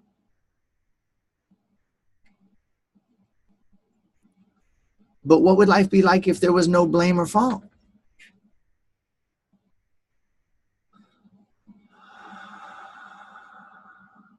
What if there was no blame or fault?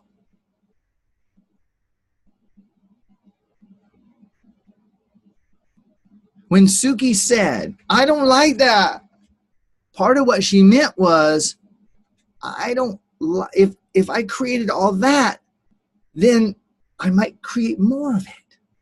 I don't know how I was creating it. And if I created it all, if I'm the one making it be that way, I might continue. I don't like that. I want to be able to blame. So let's undo that as much as you are willing right now. Close your eyes.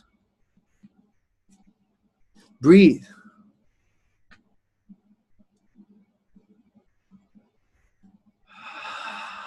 I look out at everything that I've ever experienced, every perception I've ever had of anyone being an asshole, including myself. I look out upon the universe of wars and bombs and guns and wheelchairs and sickness. I look at all of it. Am I willing to accept the possibility that on some level I've created it all? Every time I didn't get the money I wanted, every time a relationship turned unlike what I preferred, I am willing to accept the possibility that I created every single bit of it. Am I willing? Feel the answer. Am I willing? Whether I like it or not, am I willing? And if you are, say yes. Out loud. Yes, I am willing. If you're typing, your eyes aren't closed, and you're not going inside and doing this. Now, am I willing to allow it to change? Yes or no? Say it out loud. And if you are, say, yes, I am willing to allow it to change. And I want you to say this out loud if you possibly can. Look at what I have created. I forgive myself anyway. And now I choose peace. Look at what I created and look at it. Look at it. Take a good look. Look at it. I forgive myself anyway. I choose peace. I'm willing to allow it all to change. I am willing to allow it all to change. Find the voice of authority in your deepest self and let it speak. I am willing to let it all change now.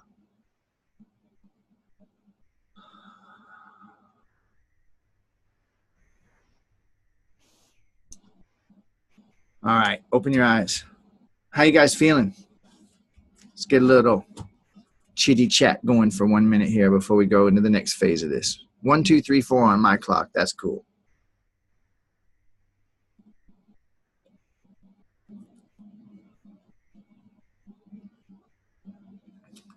Game changer. Keep breathing, keep breathing, keep breathing.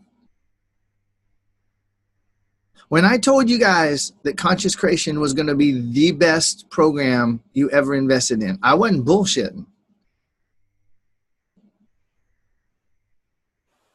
There ain't nothing like this on the planet.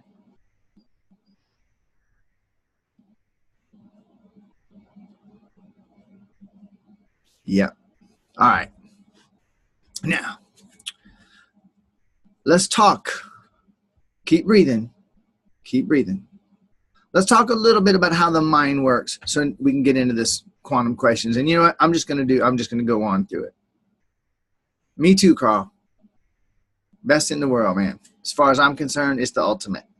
And we're making it awesomer every day, baby. All right, so let's talk about how the mind works. I've talked about this before many times. You're welcome, Hampton. Aloha. Okay, I'm going to go a little deeper, and I want to be brief and fast and laser targeted on how the mind actually works so that you can begin, because like, how am I creating all that? Well, right now we have an insight. Thank you, Suki and Adion.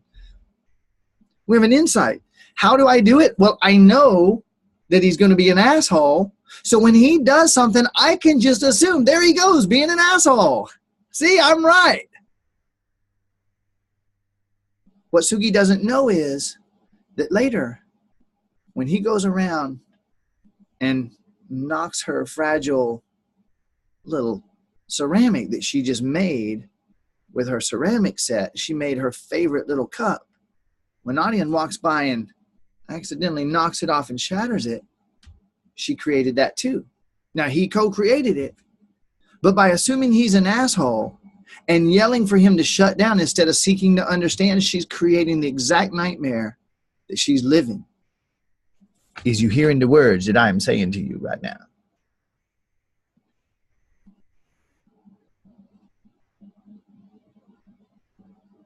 How do we apply this to money? Well, you know what? Right now, why do I completely and totally understand already how to apply this to money? Why do I realize that asking that question is just another one of my ways of how I do it? Okay, we're going there. Don't worry.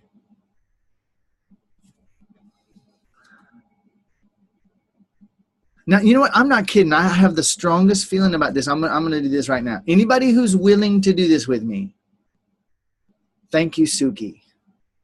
Thank you, Suki. And thank you, Adian,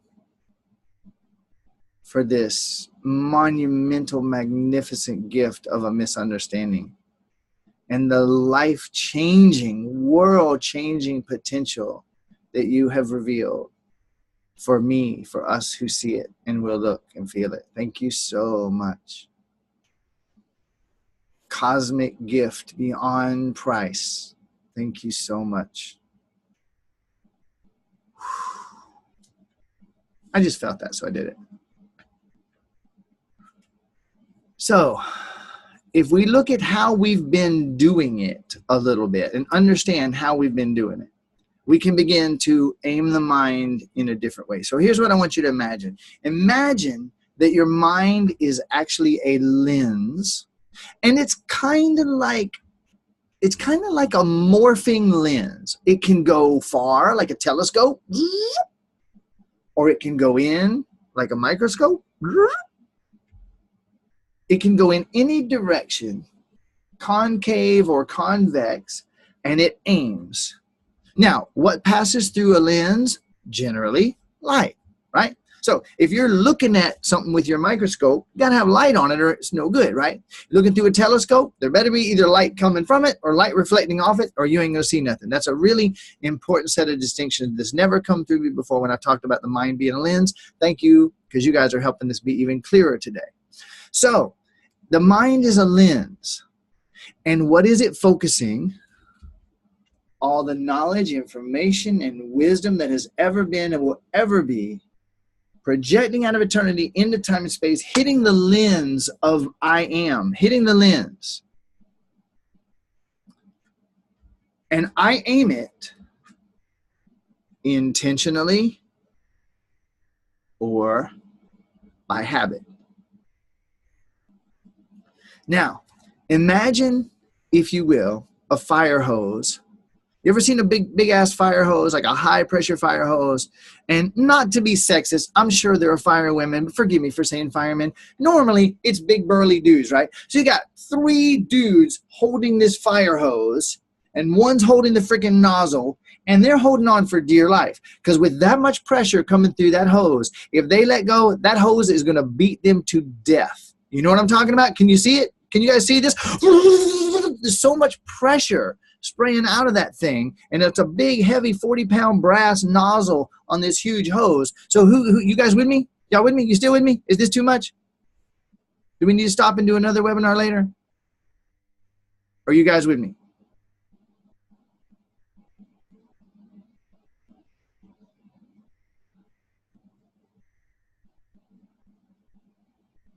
Awesome.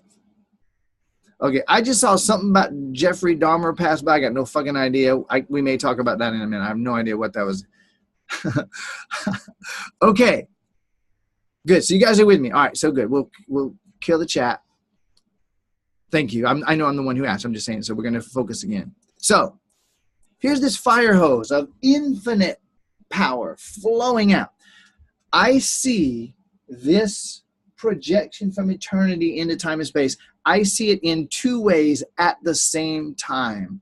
On one level, it's like a fiber optic cable of infinite light capacity that can carry an infinite amount of light, and there's an inexhaustible source of light of infinite energy that's projecting out, inexhaustible. It's never going to diminish. It doesn't matter how much comes out. It's never going down. And what's contained in that fiber optic cable flowing into me in the movie of Brian and out into my universe, which is my body, is all the knowledge, information, and wisdom, and love, and joy, and peace, abundance that could ever be and has ever been and will ever be, flowing through as light with the code that hits the movie of Brian and projects as my body and my health, and blah, blah, blah, blah, blah. All right? Simultaneously at the same time on a different level in the same way, the same thing. It's kind of, instead of like a fiber optic cable, because normally with fiber optic cable, most people don't think of pressure, but it's also like a fire hose with infinite water and infinite pressure, inexhaustible, flowing out of eternity into time and space. And that power animates all the holograms all out through the universe forever. Inexhaustible. Okay? That's very, very helpful. And you guys are saying you're with me, so I trust that you are. Now, that infinite, unlimited knowledge, information, power, wisdom, pisdom, whatever the fuck that is projecting out of eternity into time and space, showing up as me, and that means it's me, and that means it's available to me. And when is it available to me? All the fucking time. Anytime, all the time, now. That's what I am. I'm all the knowledge, information, wisdom, power, love, joy, peace, all the time. Then why does my life suck? Why does money stay limited? Why do relationships go that way? Well, I've given you a couple very big hints. It's because of what you think and believe that you know. But what exactly happens? How does that work? Because I'd love to stop and change it and make it go different, right? Yeah. How? Here's how. All that knowledge, information, and wisdom and power hits the lens of your mind. And if you are unconscious and not present, that fire hose goes in every direction, spraying through everything you think and believe that you know, including those assholes, and endlessly creating more of that.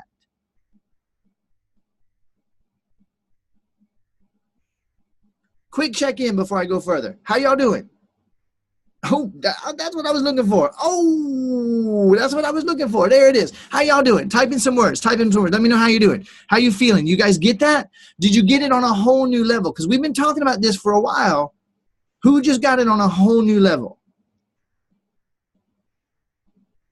The answer to everything. Whole new level, whole new level, whole new level. Yay! Okay.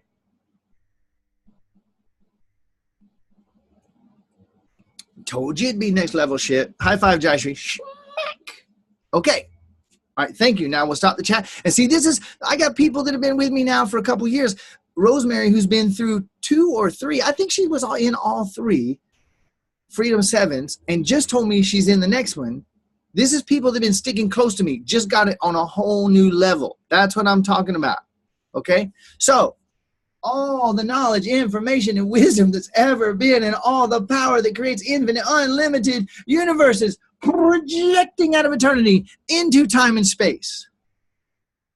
Hits the movie of Brian, hits the lens of my mind, and if I'm not present, big hint, it hits the lens with nobody manning or womaning, if you prefer, manning the hose. Nobody's manning the hose. That shit just and it hits everything I think and believe that I know and creates more of that.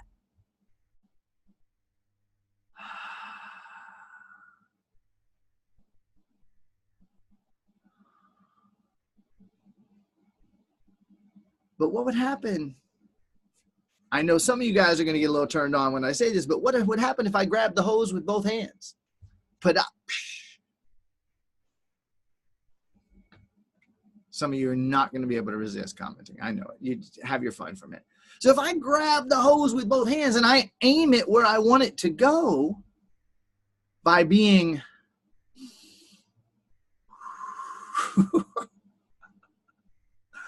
oh, Davey, I thought that was to everybody. I'm glad that was only to me. If I grab the hose with presence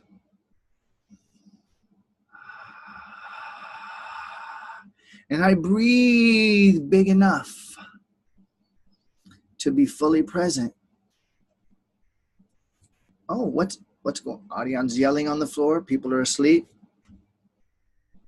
Suki, please tell him quickly that the neighbors are asleep. Focus on that and let him know to please stop out of respect for them.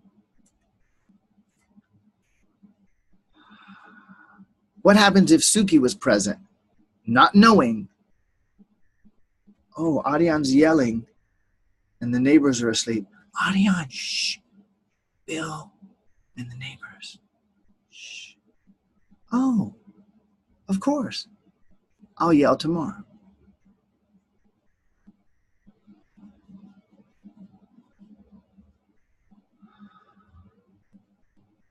So, as I've been saying for years, you got two choices.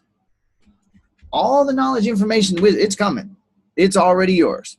It's all you.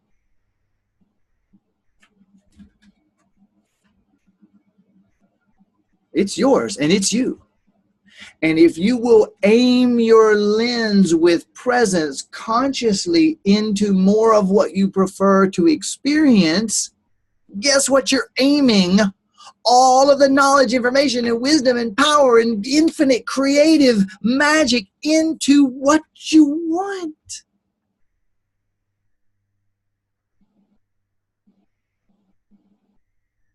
That doesn't mean that contrast will stop. That doesn't mean that things quit arising. It means that you meet them with presence and you can navigate the next and the next and the next and the next and the next and the next.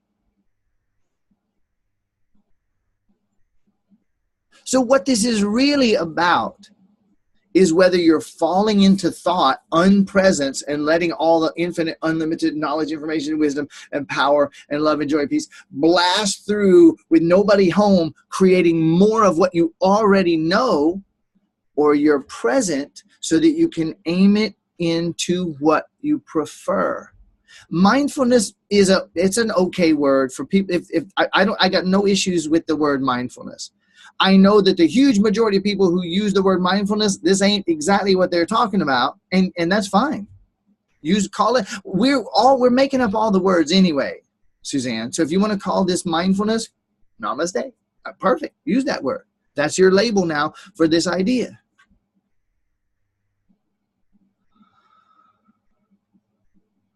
I expanded presence. I call it presence. I'm not full of my mind, and I'm not more full of my mind. I'm actually more manning or present to mind. I'm present. Now, what's up? And in relation to what's up, what do I prefer? In relation to what's up now, what do I prefer? Oh, look at this. What do I prefer? Ooh, I just won the lottery. I'm staying present. What do I prefer? Because if I win the lottery and I do what most people do, that shit will be gone in less than 2 years, and I'll be worse off than I was because I just act from my unpresence. But oh, look, I just won the lottery. I'm present. I'm breathing. What do I want to prefer now? What do I want to do now?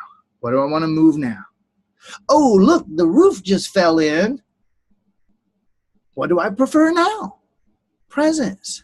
I don't need to over freak out that I won the lottery. I don't need to over freak out that the roof fell in. I don't need to over freak out that Adrian's yelling on the floor. Okay? Got you. I'm breathing. I'm resourced. I'm present. What now? And in the light of presence, what would be the most powerful way that I could use and direct from presence, use and aim and direct that lens to be sure that I'm creating more of what I want to experience?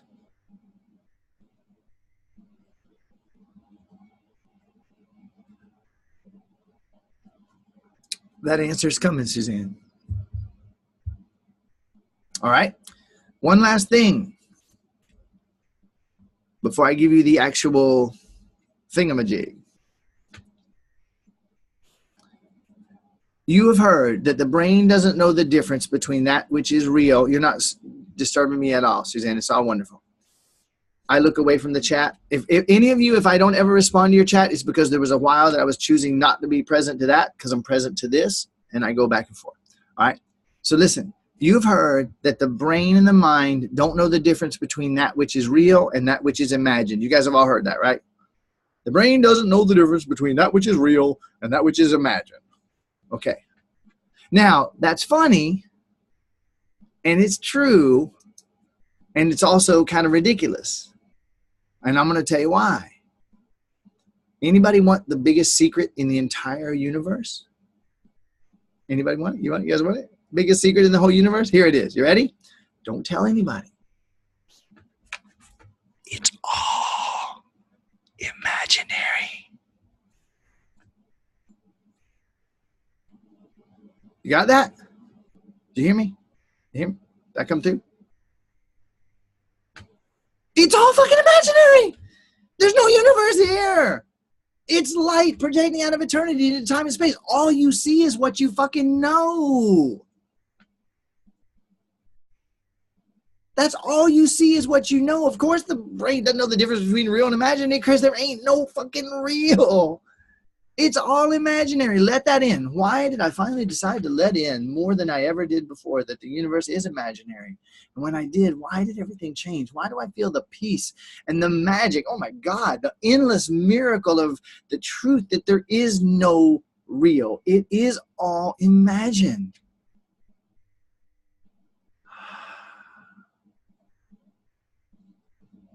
So, being that the universe isn't real, okay, here's me and Suki sitting there on her mattress having our laughing conversation, 2 in the morning. I only see him being an asshole because I know it. If I didn't know it, I'd see what he was. I'd see the truth, and I would be able to respond to the truth as opposed to reacting to my illusion. What if almost all, well, no, okay, so Anna just asked, is the good imaginary too? Baby, what the fuck is good? What the fuck is good? I don't know what's good, do you? No, love isn't good, love is. That's, as long as you believe love is good, you're going to be running from the bad. There is no good. There is no bad. That's a mental idea that keeps you forever suffering in confusion and running. Love is. Love is. Now, this is so awesome because I said I was going to do some abundance training before I got, like, my last thing before I do the quantum question training, which fortunately for all of us, the quantum question training is going to be super simple, super short, and just infinitely powerful. This abundance training is the very next point that I'm going to do, and it has to do with what you're asking me about love. It's really interesting that that came up.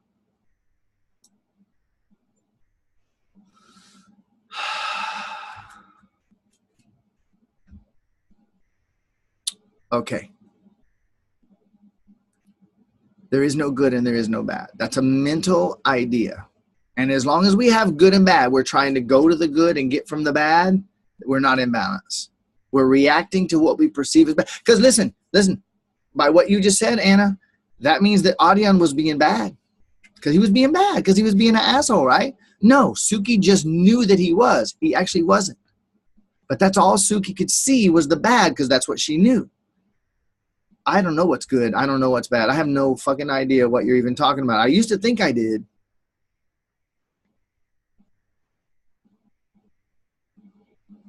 So, remember to use all attendees. Hit that all attendees button so that the comments come through to everybody. Thank you, Wayne. All right, so here we go. Abundance training. Simple, straight, right to the point. You ready? Who has learned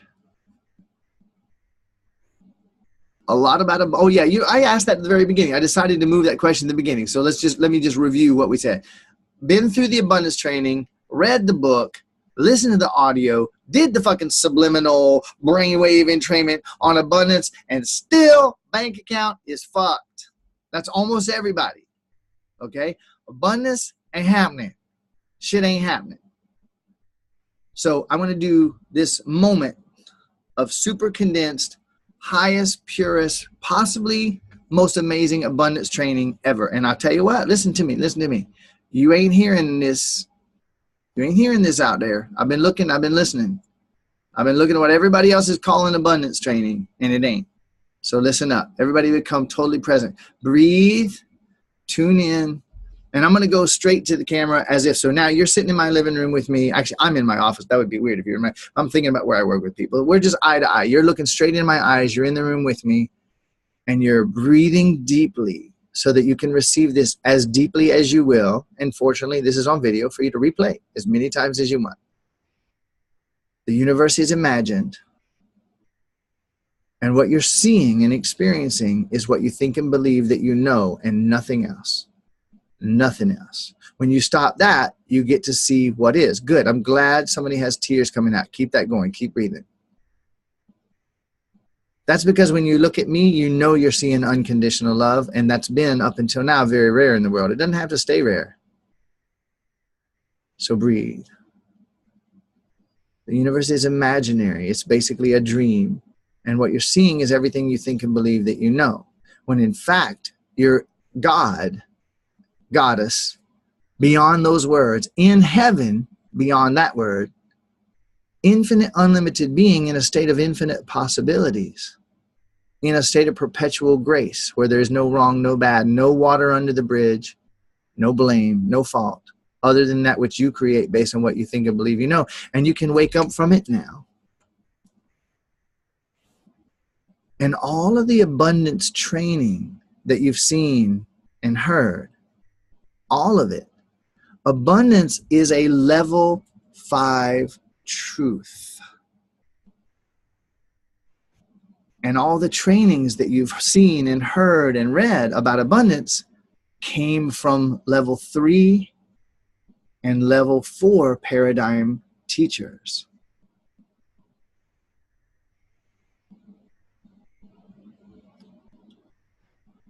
No wrong, no bad. Nobody's doing anything wrong. But if you're talking about a level 5 concept, a level 5 truth, and you're talking and thinking about it in level 3 and level 4 paradigm terms and thoughts and feelings from less than presence, you're actually looking at, Eckhart Tolle talks about looking at a sign that points down. Okay, so look, you're driving down the road. Stay with me now. Stay with me. Stay breathing. You're looking down the road, and there's a sign. As you go down the road, there's the sign. And the sign has an arrow pointing this way, and it says freedom this way, or the city you want to go to this way, this city this way, and you see the arrow. And instead of following the road, you try to get on the sign and climb the fucking sign. Breathe, Carl. Breathe deeper than ever and feel those sensations that are coming up. Do you get what I'm saying about, I want to know, is everybody clear with what I just said about the sign? Is that 100% clear before I go to the next point? Yes? I got an again and a no. I got a whole bunch of yeses and fucking A's, and oh my God, got a couple of nots. So listen, that means you weren't present, because this is simple. Stay with me. Stay with me. Stay with me. Imagine that you want to get to Topeka, Kansas. Now, I got no fucking idea why you want to get to Topeka, Kansas. I'm not saying Topeka, Kansas is bad. I'm just saying you want to get to Topeka, Kansas. And you're on the road, and you're going down the road, and you're wondering, am I still on the, I kind of was paying attention. I don't know if I'm still on the way to Topeka. Okay? Oh, wait. Oh, what's that sign say? And you look at the sign, and the sign is right here. And the sign says, big sign, arrow pointing this way. Because the sign can't lay this way and point forward down the road, because you wouldn't see it. It's pointing this way. And it says Topeka, this way. Now you can either go climb up the sign and try to climb that arrow thinking you're going to get to fucking Topeka, or you can realize the sign is saying go this way. Do you understand? Would you go to a restaurant and look at the menu and look at that picture of the yummy dish and try to eat the menu? No. The finger pointing at the moon isn't the moon. Exactly. All those great examples. I like the sign idea for many reasons, because you're trying to climb the sign instead of realizing the arrow is pointing that way.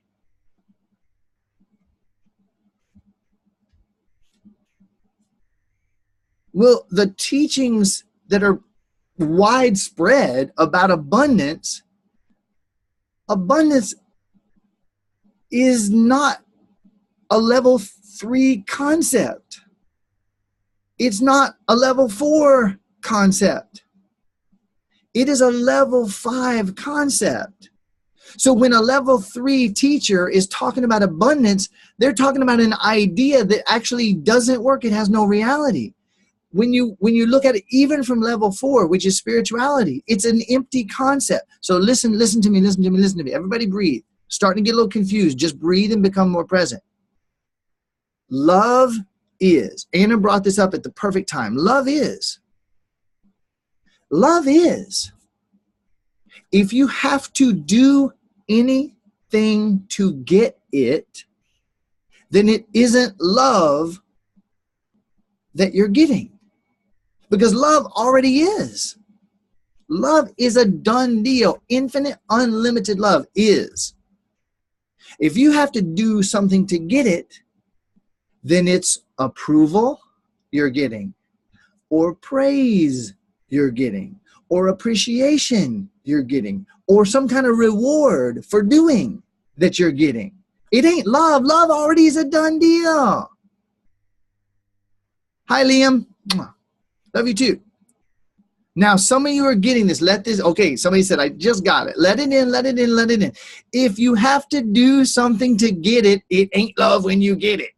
If you have to wear those shoes that make your butt look a little curvier, and if you have to put on lipstick and gloss and paint in order to go out and get love, it ain't fucking love when you get it. If you have to give a blowjob to get love, it ain't love when you get it. If you have to give her a diamond or whatever it is, then it ain't love when you get it. I'm not knocking diamonds or blowjobs or any of the other. That's not what don't misunderstand me. If you have to do anything to get it, it ain't love when you get it. You got that? Some of you got it to some extent. Got it more than you did? Okay. Now we can talk about abundance. Abundance don't mean more. Abundance don't mean enough. Abundance don't mean more than enough.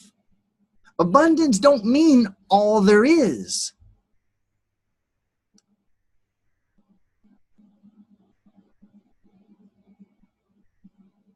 Abundance doesn't mean more for me and mine. Abundance doesn't mean more than enough for us. Abundance doesn't mean now I don't have to worry anymore. Abundance means infinite, unlimited, inexhaustible, and already done.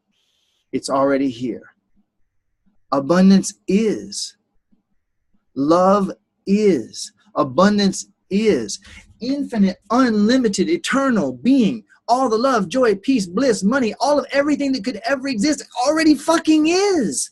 You're the one keeping it away from yourself. You're the one who's been putting all of your time and energy, your number one activity from the second you open your fucking eyes in the morning till you put your head on the pillow, and most of the time in between, the number one activity that you've been putting your energy into is blocking and hiding from yourself with ever more complex, convoluted mental structures, blocking the truth that it's all fucking you. It's all yours.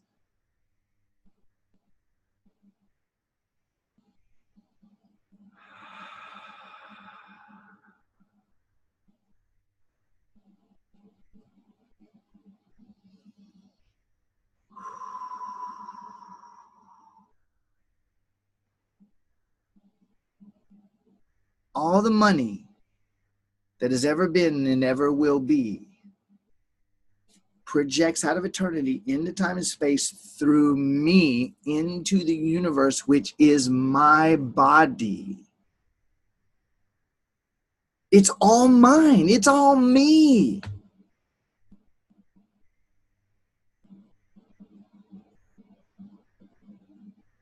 Now, a bunch of you right now, you're having big insights. You're very excited. And if you don't stay with this and stay present 20 hours from now, 40 hours from now, 60 hours from now, you'll say, I had another high and I still just don't get it. Breathe. Breathe.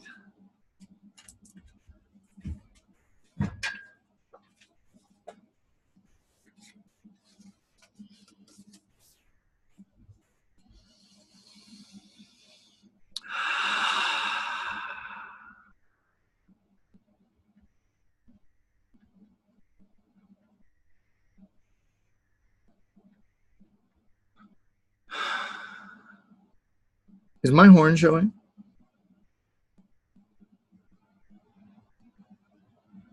That's what I think. It's fucking sexy. That's what I'm talking about. All right. Hope I didn't mess up my incredibly beautiful sleep hair that I...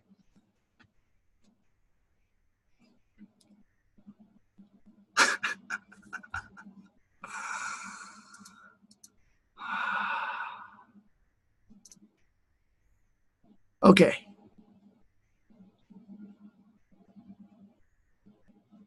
If I have to do anything to get it, that ain't abundance. I'm going to finally earn abundance. I'm going to finally earn. I will do this and I will get the love that I... It won't be love. And you secretly know it. Abundance is a level 5 concept. It is. It is. Abundance is. If I got to do anything to get it, it ain't abundance. If I got to do anything to get it, it ain't love. Because love is, abundance is, it's a done deal. It's a done deal. What abundance is for everybody. Infinite, unlimited for all that is. Now, with that said, we can have fun with quantum questions. Part of the reason that the universe, which is me, let me read that last couple comments there. You know what? I don't agree with that. I don't agree with that. So I'm going to probably, somebody's going to get pissed off when I say this. I don't know who typed that in. Come back. That comment just went away from me. Darn it. So somebody just said, and that's so weird. The comment disappeared. I can't see it. It's so weird, but it doesn't matter. Somebody just said, like Christy Marie Sheldon said, I just want to be paid to be me. I don't agree with that. Even to me, now listen, love Christy Marie. No, I got no problem with nobody, but to me, that's law of attraction BS to me. What about, I've talked about this before, and now you guys are really ready for this. Be honest, be honest, be honest, be honest, be honest, be honest. Who likes the idea of the law of attraction? Be honest. Who likes it? You've heard me say what I said, but don't let that dissuade you. Who likes the idea of law of attraction? Okay. It's fucking bullshit. It doesn't exist. There is no law of attraction. There's no law of attraction. There's no law of attraction. There is no law of attraction. No law of attraction. No law of attraction. Doesn't exist. Listen to this. If there's no, it's not that it don't work. It's that there ain't one. It's made up. Listen. The law of attraction is a training wheels idea for people who are beginning. I'm not making anybody right or wrong or good or bad. None whatsoever. Don't like feel through this. I needed training wheels at one point. One day, I'm going to wake up and realize that some of what I am believing and experiencing now was training wheels for the next bike I get on. Okay, it's nothing wrong, nothing bad. The law of attraction is foreplay. That's right. But we are having sex. By gosh. Okay, it's for the stage that we're at. And when we're at that kindergarten place where we really want some training wheels,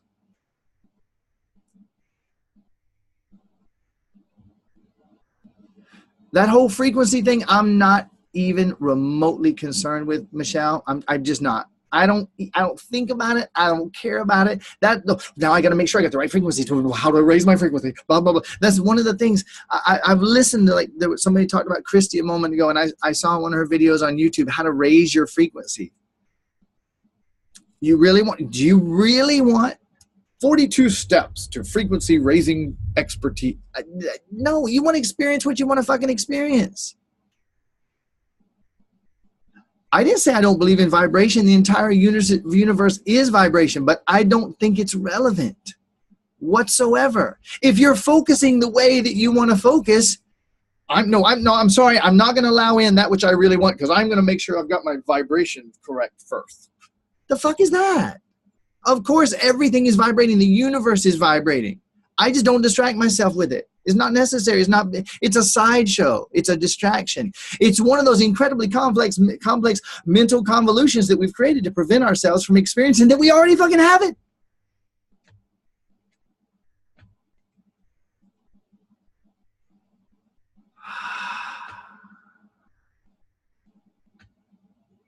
All right, so Otmar just said that 2-year-old Liam is sending me kisses, so check it out.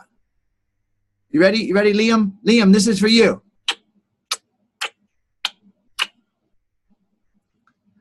I agree with that last comment. Okay, and I'm not going to say any more about it. Okay. Love everybody. Breathe and focus. Breathe and become present. Focus on what you want to experience, because it is. I like that. I'll go with that. So now let's do it. Let's do it. Here's where the quantum questions come in.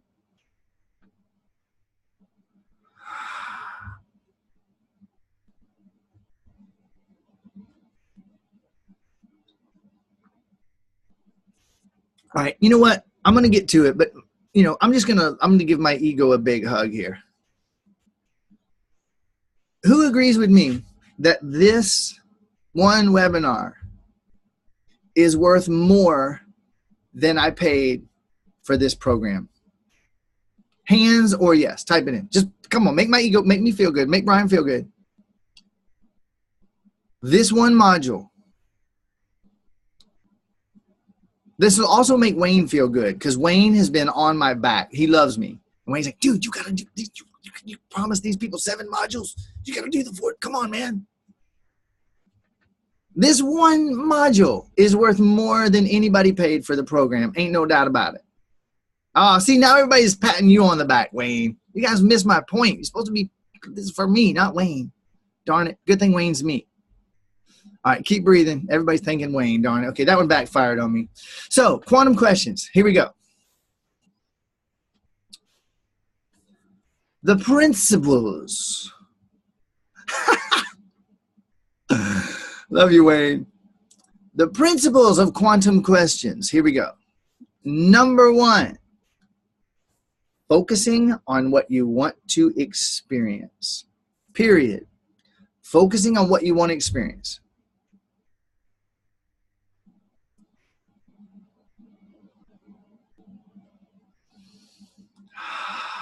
I'm going to back up one moment. I'm going to put the most fundamental thing in here. Focusing on what you want to experience is everything. You already have infinite everything. All the yin, all the yang, in all possible combinations is here now. It's all here. Abundance is. It's up to you to aim your lens of mind to focus on what you want to experience, so that you're aiming all the knowledge, information, wisdom, love, power, and everything into that, rather than into what you've already got. More of the same, based on what you know. And you have the ability to aim it. And in a sense, this is important to know, in a way, in a sense, all questions are quantum questions. And here's what I mean by that. The reason I call these things quantum questions is, first of all, because it sounds fucking cool. Don't you think? Quantum questions. Isn't that cool? The second reason I call them quantum questions is because these questions cause the quanta, the subatomic, infinite soup, all this non-stuff stuff that's projecting out of eternity into time and space, all that subatomic magic sparkles. These questions aim it in a conscious, on purpose way so that the subatomic stuff becomes, shapes into, and clusters into more of what I want to experience. That's the foundational fundamental. So in a way, when you say, why can't I ever lose this gut? You're asking a quantum question. The universe responds, more gut. Why is my brother such an asshole? You're aiming a quantum question. The universe flows into that question through the lens of your mind into turning your brother into more of an asshole. Why is my husband so controlling? Boom. All those questions are quantum questions. What I mean by quantum questions is a conscious, on purpose quantum question. Let me promise you this. If the word conscious started with a Q, I would be using that shit. Conscious quantum questions. But it just didn't work, so I'm sticking with quantum questions. All right? So we're going to presume what we want. Our presumption is that this is level 5, that this is abundance and abundance is. Our presumption is that abundance is and love is. And these questions all arise out of the level 5 paradigm. Otherwise, they're going to create more of what you don't want. This is why this actually requires training, even though I can keep it very simple. It must assume the level 5 paradigm. It must focus on what it is that you want to experience. And it must presume that the entire universe is your imagination, because it is. And finally, it must presume that that which you want to experience is done all the time. Now, I'm going to jump the gun here for just a moment. Pause, please, on the comments, if you will, please.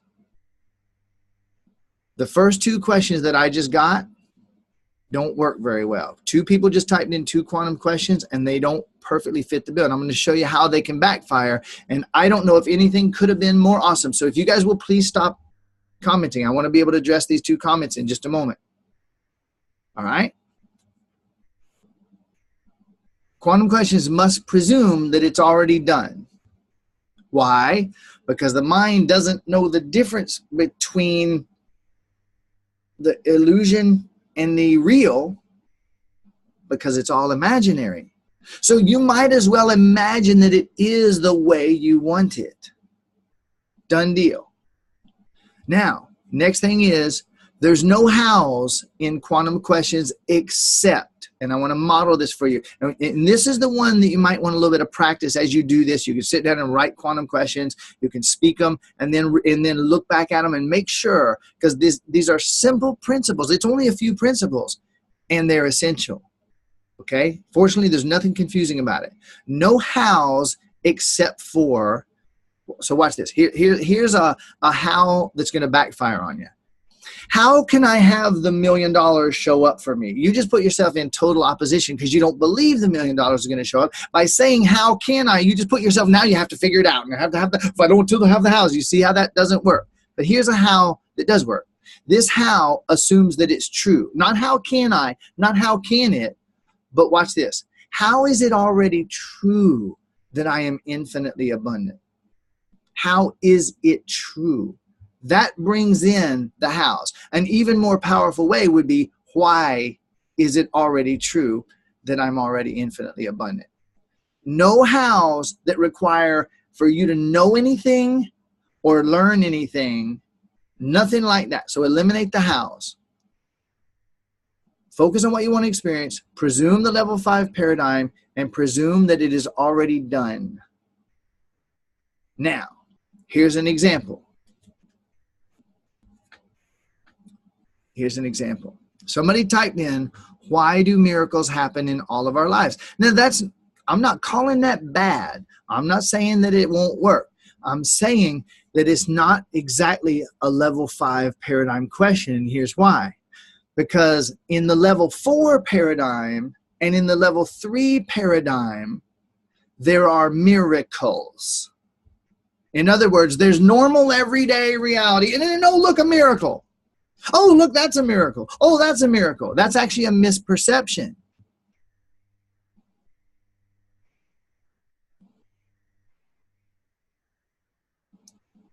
The fact, the truth of the level 5 paradigm is that everything is one endless miracle. So rather than that question, let me do a quick quantum question stack. And we're going to talk about stacks in just a minute. Why is it true that everything is a miracle? And why did I finally let that in? And why am I realizing it more and more by the moment? And why is this opening me to experience the miracle that is more and more by the moment?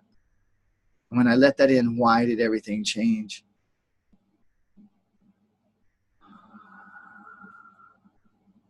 One miracle, one infinite, endless miracle. Einstein said, and I agree with him, we can really, once we start to wake up, we can only live our lives one of two ways. We can either believe and realize that everything is a miracle or nothing is. There's no miracles. Not true. Okay?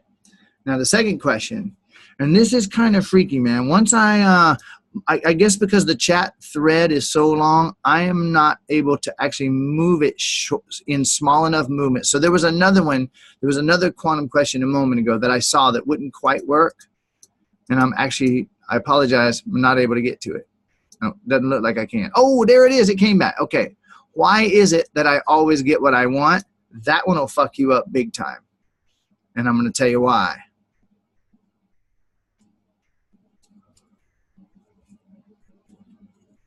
The you that's talking doesn't actually know what you truly want. The you that's talking has a lot of ideas of things that it thinks it wants that are actually not from presence. They're more hopes and wishes of things. Now, there is the you that does know. So I accept the possibility. You could be in absolute total presence and say, hey, why is this thing that I want to experience already done? But why do I get everything I want? Let's be honest. How many of you think of everything you've wanted in the last 3 years? If you'd gotten every one of them, where would you be right now?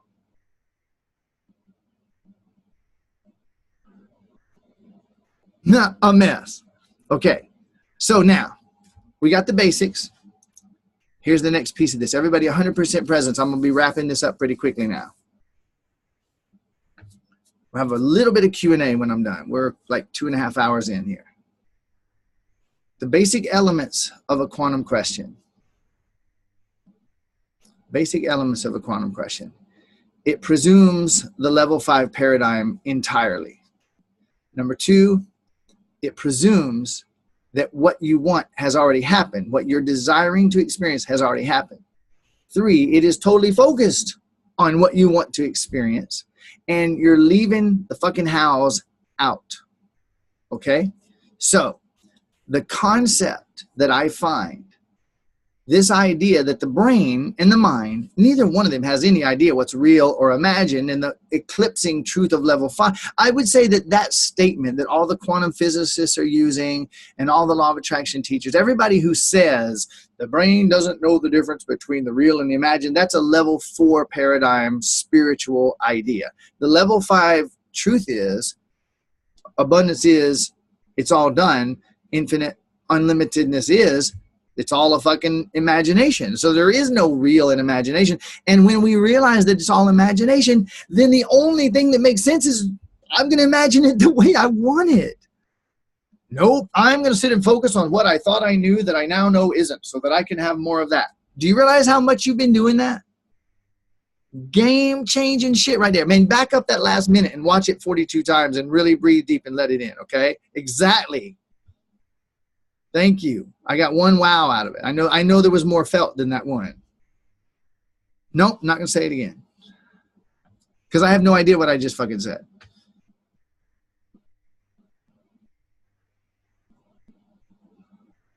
You'll have to back it up and watch that one again. I might be able to say part of it again. If there is no real versus imagined, if it's all imagined, then fuck, imagine it the way you want it. And we stubbornly say, no, I'm not going to do that. I get it that it's all imaginary, but I'm still partly convinced that some of it's real. So I'm going to go back and focus on what's real so I can experience more of the same. It makes no damn sense whatsoever. And that's what we've been doing all the time. So here we go. Because the mind, imagine it is the way you want it to be. Imagine it is. The abundance is already here. It's already here. You just focus your lens, and these questions are the most powerful way. Now, I'm going to give you a quick contrast, and then I'll share the last point of it. Listen, who here thinks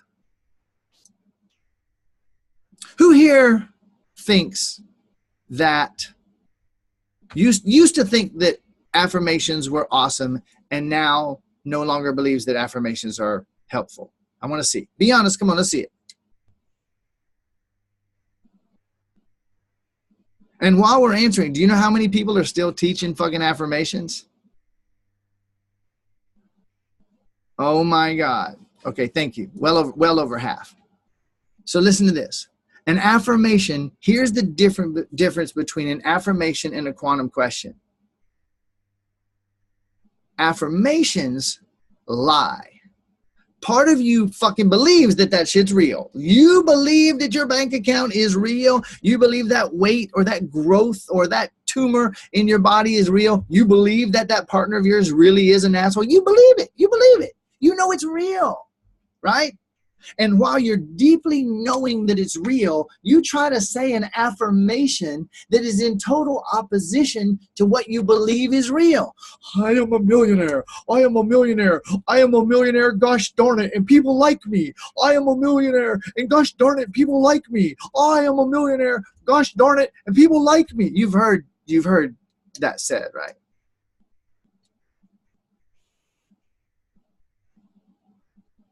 Oh yeah. I ain't naming anybody.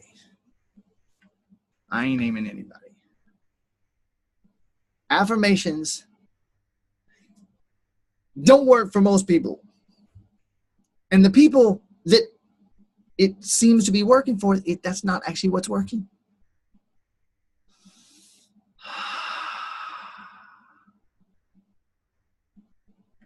Well, people, okay, listen. So, Rainey said, I got to run. I'll rewatch this ending. I'm getting that maybe I ought to live in my own La La Land because I'm happier there. Listen, people make fun of La La Land.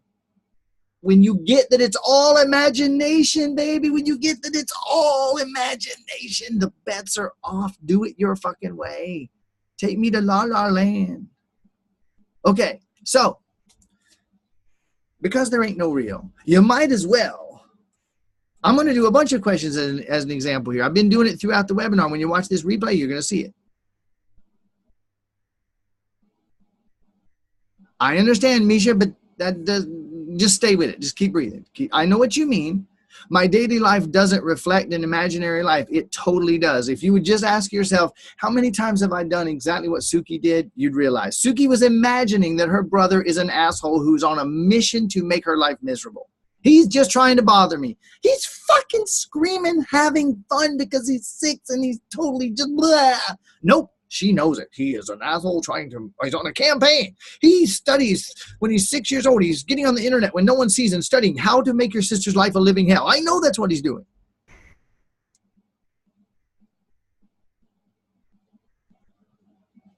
Okay.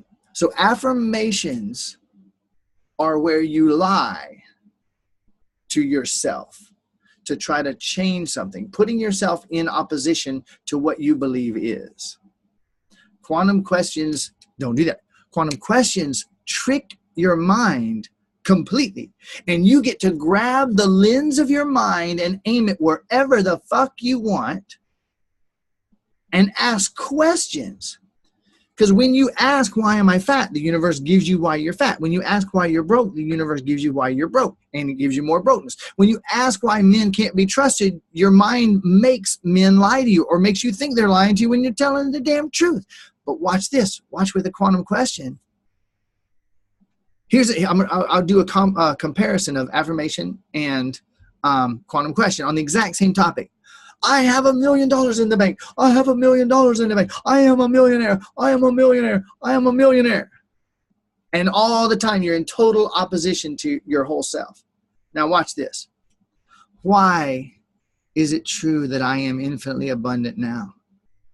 Why is my bank account irrelevant? And why is it true that I am infinitely abundant? Why did I finally let in that abundance is, and therefore I am abundant? I am abundant. Why did I finally let in that I am abundant? Why did I finally let in that I am abundance itself, and abundance is me, and abundance is? And when I did, why did everything change? And why did I finally wake up and realize that my bank account can change instantaneously, anytime, literally without even a deposit being made, being imaginary? Why did I finally let in that the whole universe is a miracle, despite what I might have thought? Why did I finally let it in? And when I did, why did everything change? Why does money show up in ways that surprise and delight me that I never could have even imagined? And why am I so grateful? And why is that experience expanding in my life moment by moment by moment? Why do I feel right now, even as I ask these questions, why do I feel the most wealthy I've ever felt? And why do I know that I actually am wealthy in ways that I never could see before this moment? And now that I do, why do I know that everything is changing? Why did I finally let in that abundance is? And when I did, why did everything start to change? And why, even as I ask these questions, do I know for sure that the quantum stuff is moving in arrangement to align with these questions that I'm asking? And I don't even need to see an extra dollar in the next day or hour to know that it's true. It's undeniable. Why did I finally let that in? And when I did, why did everything start to change?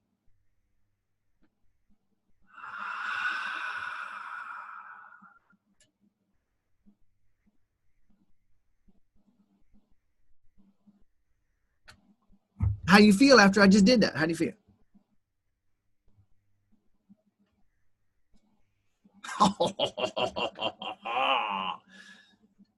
Okay. So, well, I don't know, Brian. Let me check my PayPal account and see if it actually fucking works. I don't know. No. That's no. Okay. So that was a money abundance quantum question. Do you see what I encourage you to do? What I highly encourage you to do is you, not somebody else, you, when you watch this replay, have your notepad ready. And every time I ask a quantum question, I want you to go, oh shit. I asked many of them during this. No specificity. There are times, I'm not gonna say no specificity. You'll feel the specificity that's accurate. You will feel the specificity that's accurate.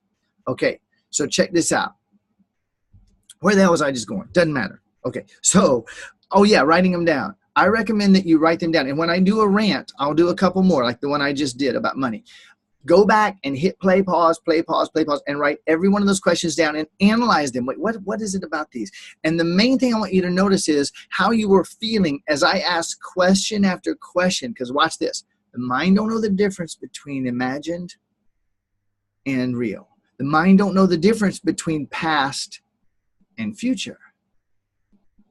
So when you ask these questions as if it is true now, with openness, and then before your brain can even think, wait, why did I ask that? Or wait, what are you doing? Before it can take over again, and you drop the fire hose and it starts flailing around making more of the same. Before that, you hit it with another question by holding your mind and remembering, focusing on what you want to experience. Oh my God, who talked about that? Oh yeah, that was that Brian guy.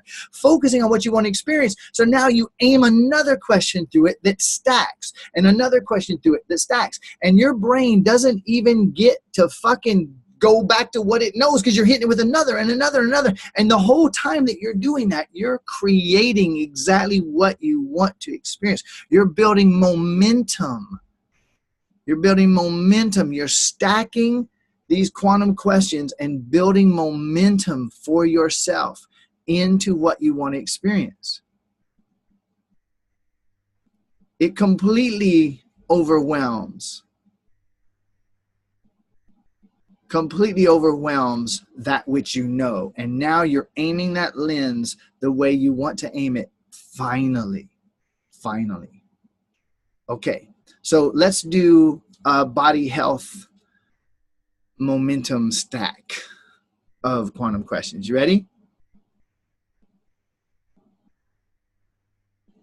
I like it too. Overwhelming what you know.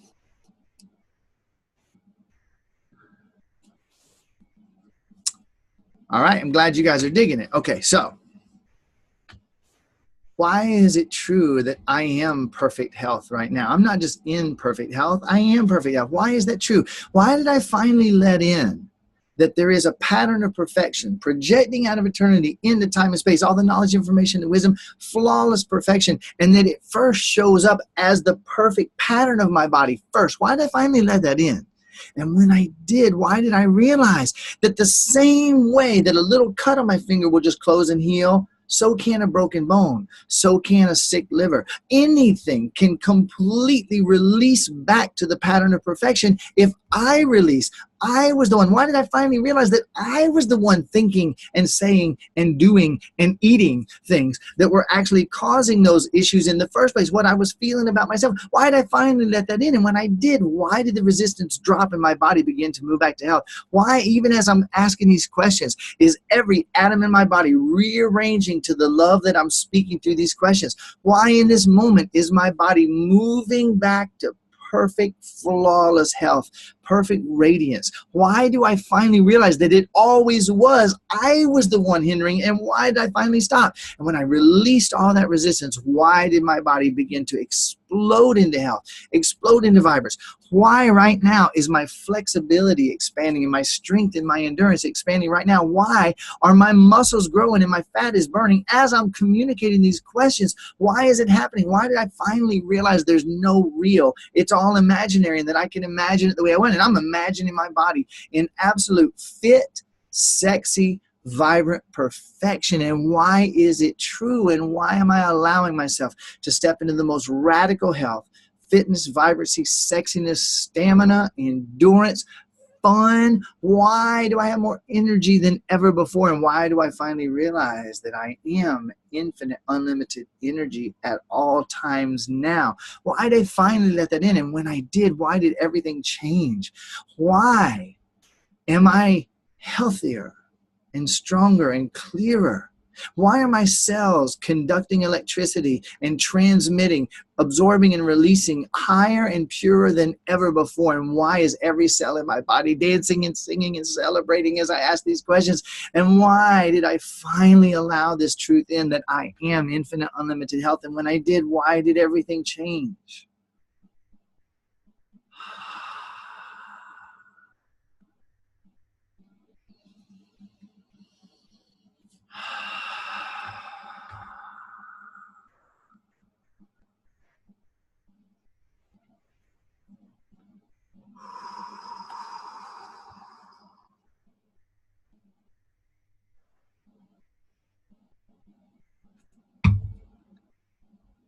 How y'all doing? I feel this much stronger, but I need to do this consciously. Just do it. Just do it. Just do it. Just do it. All right. I'm going to pull my attention away from the chat for a moment, and I'm going to go over to the questions. And I'm going to make a guess that I've probably answered a lot of these questions that came in earlier. Just want to bring them up. All right.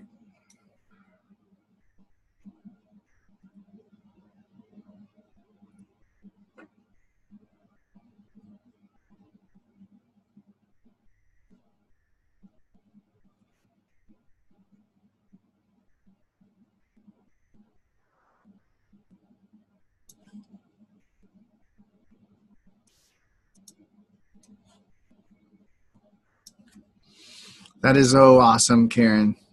I'm really glad. I'm just looking at these questions here.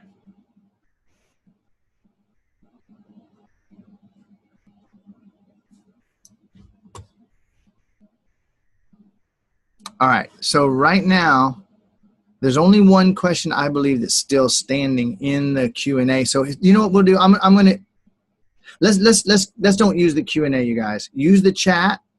Okay. All right. So check it out. Nina said, do quantum questions work if I'm feeling strong anger, sadness, or fear? And that right there, that is a beautiful, awesome question. And this is important. In the process of doing quantum questions, you might pause the questions for a minute, everybody. I'm still with you, but pause them. Okay, this is kind of perfect. Your question, Danny, fits right in with Nina's. So she said, do quantum questions work if I'm feeling strong anger, sadness, or fear? Danny says, can you use quantum questions to discover hidden spells when you find a feeling? That is so awesome. So check this out.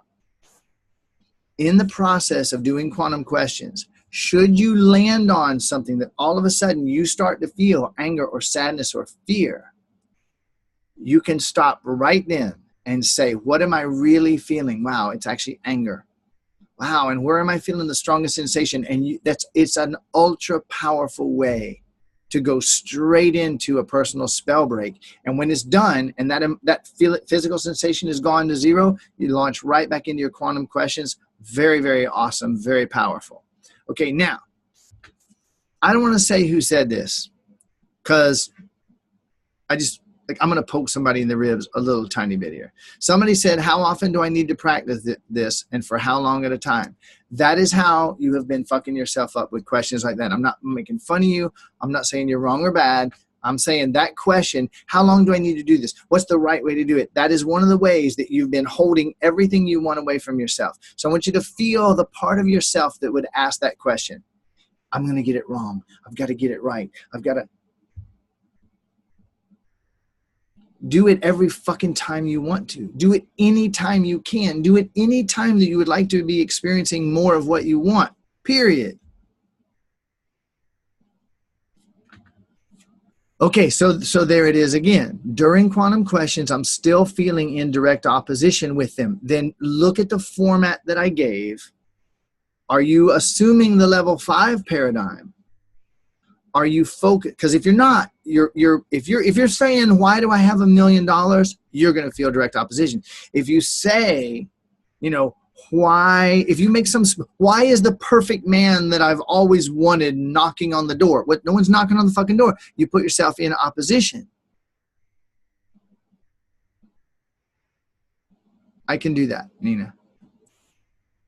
So if you do that and you feel opposition, rephrase the question and or feel the feeling and do a spell break right then. Breathe right through that emotion, okay? So somebody just said, would you do a quick one on how I'm mastering spell breaking, okay? Now, by now, you could do this yourself, and I'm still going to help you anyway, okay? Why is it that I understand spell breaking now the way Brian does or even beyond? Why is it that I am able always to find the feeling, to find the sensation, and hold my presence and move through it? Why am I a ninja master expert spell breaker? And why do I feel so confident about my ability to find and dissolve these spells? Why, in truth, is the real me already free of all spells? And why does that knowing change everything for me? Why am I so willing and so free and so ready to magically, effortlessly find and feel those emotions and move right through them so rapidly? Why did I finally let this in? And when I did, why did everything begin to change for me?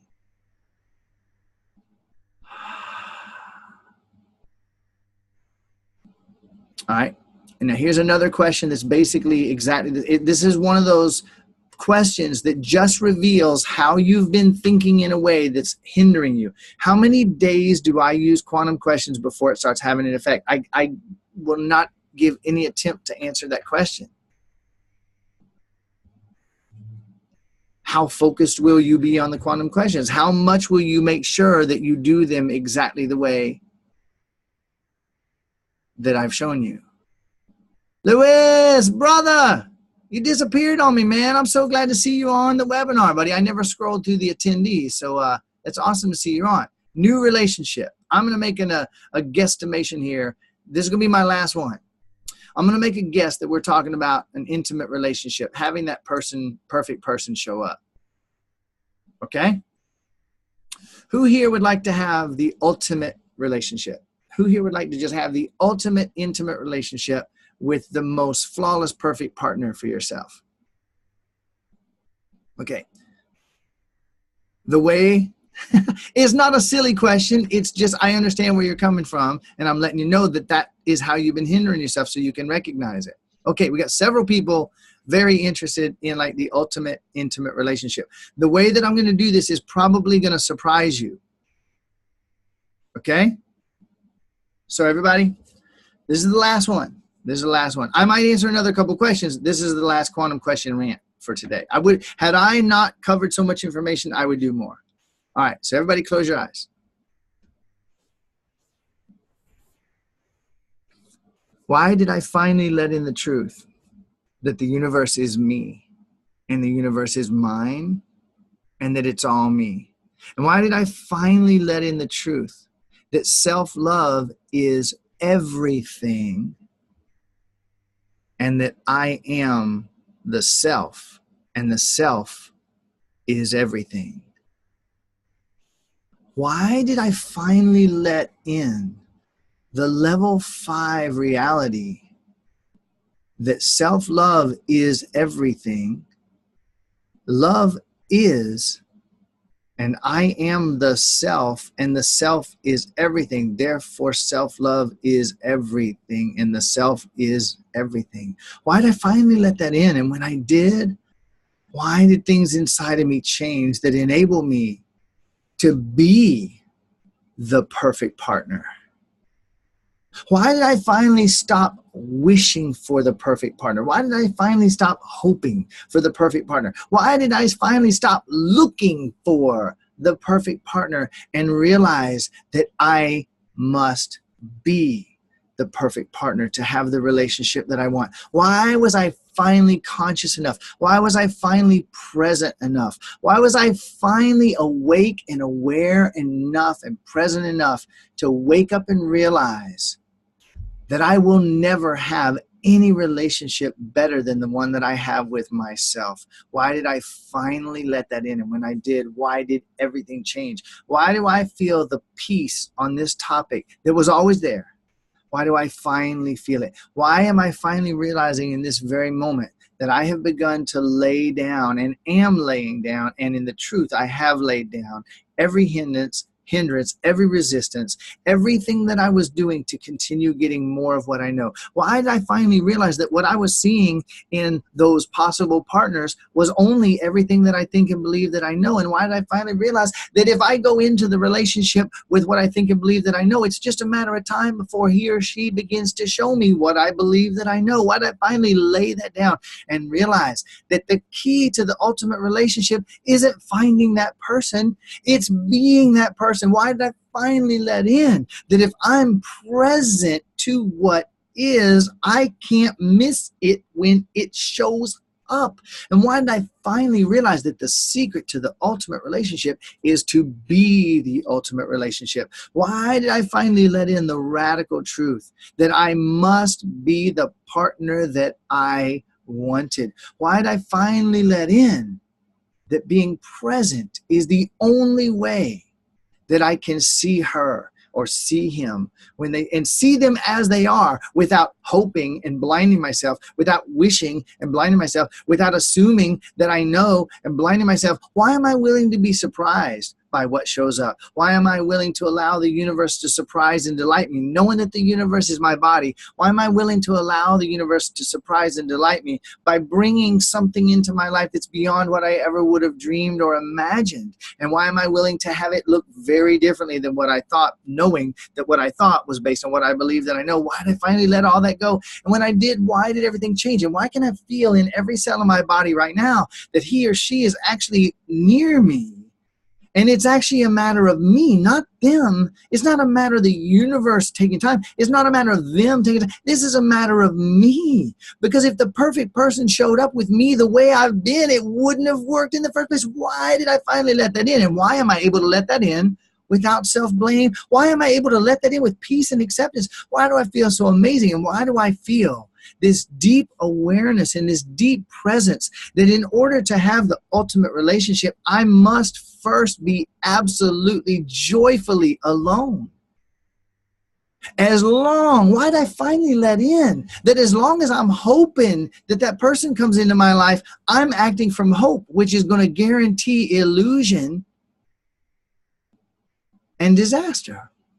And why'd I finally let the hope go? Why'd I finally let the wishing go? Why'd I finally realize that it already is. And it's a matter of me being present enough to allow it in and to be joyfully, happily alone so that I'm present, not scouring the landscape, hopefully deluding myself, not scouring the landscape skeptically. Oh, the good ones are taken. Why'd I finally let all that shit completely go so that the perfect relationship with me can begin, so that I can be that partner that the perfect partner for me would come to? And when I finally let all of that completely in, why did everything change?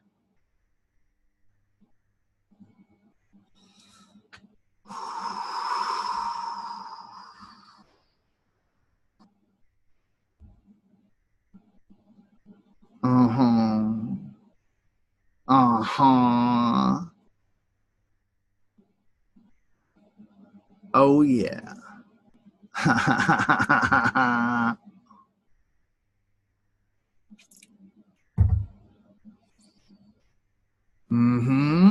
So these questions must assume the level 5 paradigm. They must focus on what you want to experience. They must presume that which is wanted, and they must presume it is done. Ain't no fucking hows.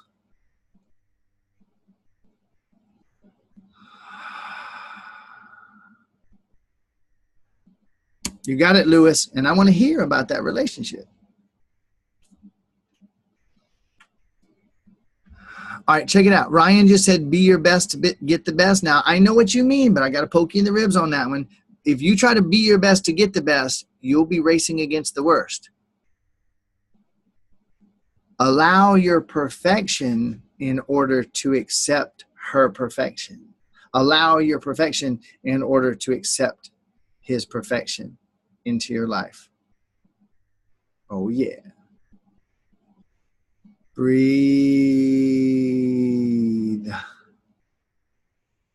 All right.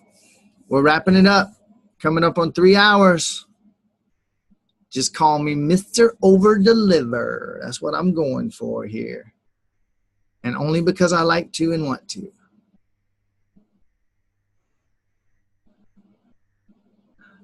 Okay, so check it out.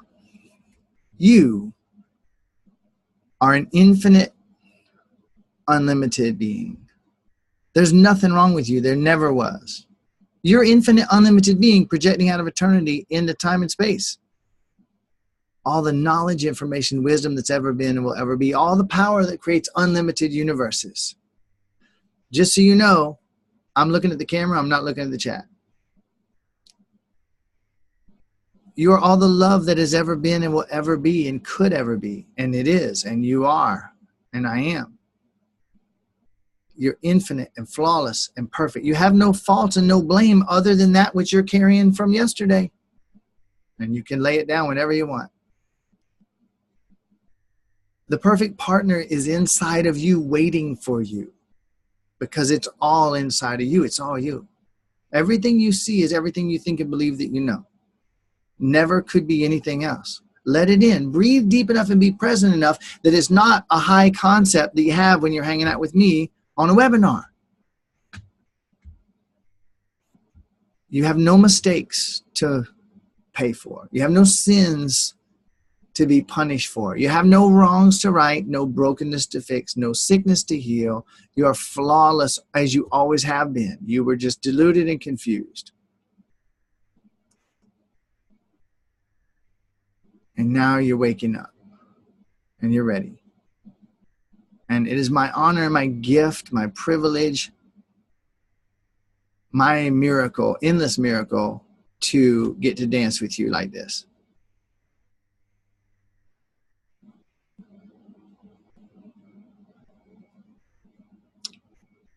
All right, you know what? I'm going to ask a favor before I wrap this up. Check it out. I want to get in the habit of this, and I haven't been, and I'm doing it now. And I have people around me that are going to start reminding me, hint, hint, to do this more often. I love you guys. I appreciate the gratefulness. Look here. Let me ask you guys for a favor before you go. Anybody wants to do it, please do this. All right. So I talked about this fairly recently. I don't know if you guys have heard it. I have discovered that on Facebook, which is where I'm doing most of my sharing and audience growing. I love you too. Thank you. Facebook is giving more and more and more credibility to reviews. When they see a fan page where people are putting a lot of 5-star reviews and a lot of comments on the reviews, Facebook will say, okay, this person's legit, and they'll put my post in front of more people. This is something that's very, very important to me right now. I'm very focused on helping way more people. You guys are going to be able to review more than once. No, but you can probably find your review and add to it. So check it out. I just put in, we got 71 people still on. So you guys grab that link or just click on that link. And if you will, go to Facebook and leave a heartfelt, I'm not going to tell you how many stars, that's what you feel about me. If you just put 5 stars, Facebook will give it a little bit of credibility. If you put 5 stars and a comment, that's what they want to see, and this will help me get what I'm doing in front of a lot more people. This 2018, we are going to multiply the number of people that Level 5 helps.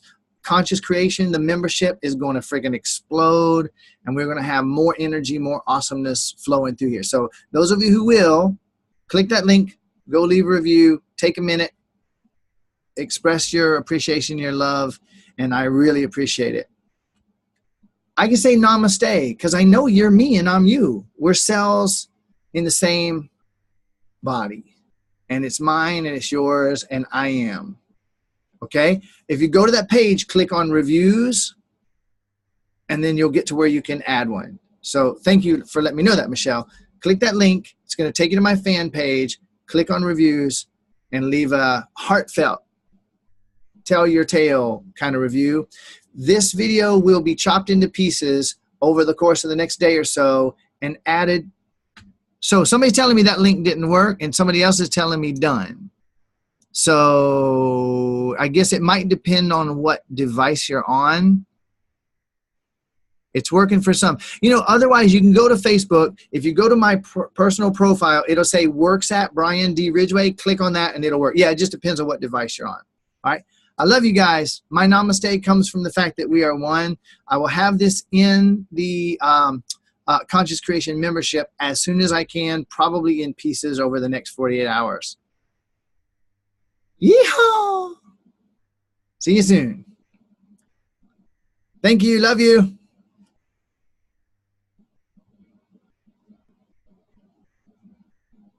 Awesome.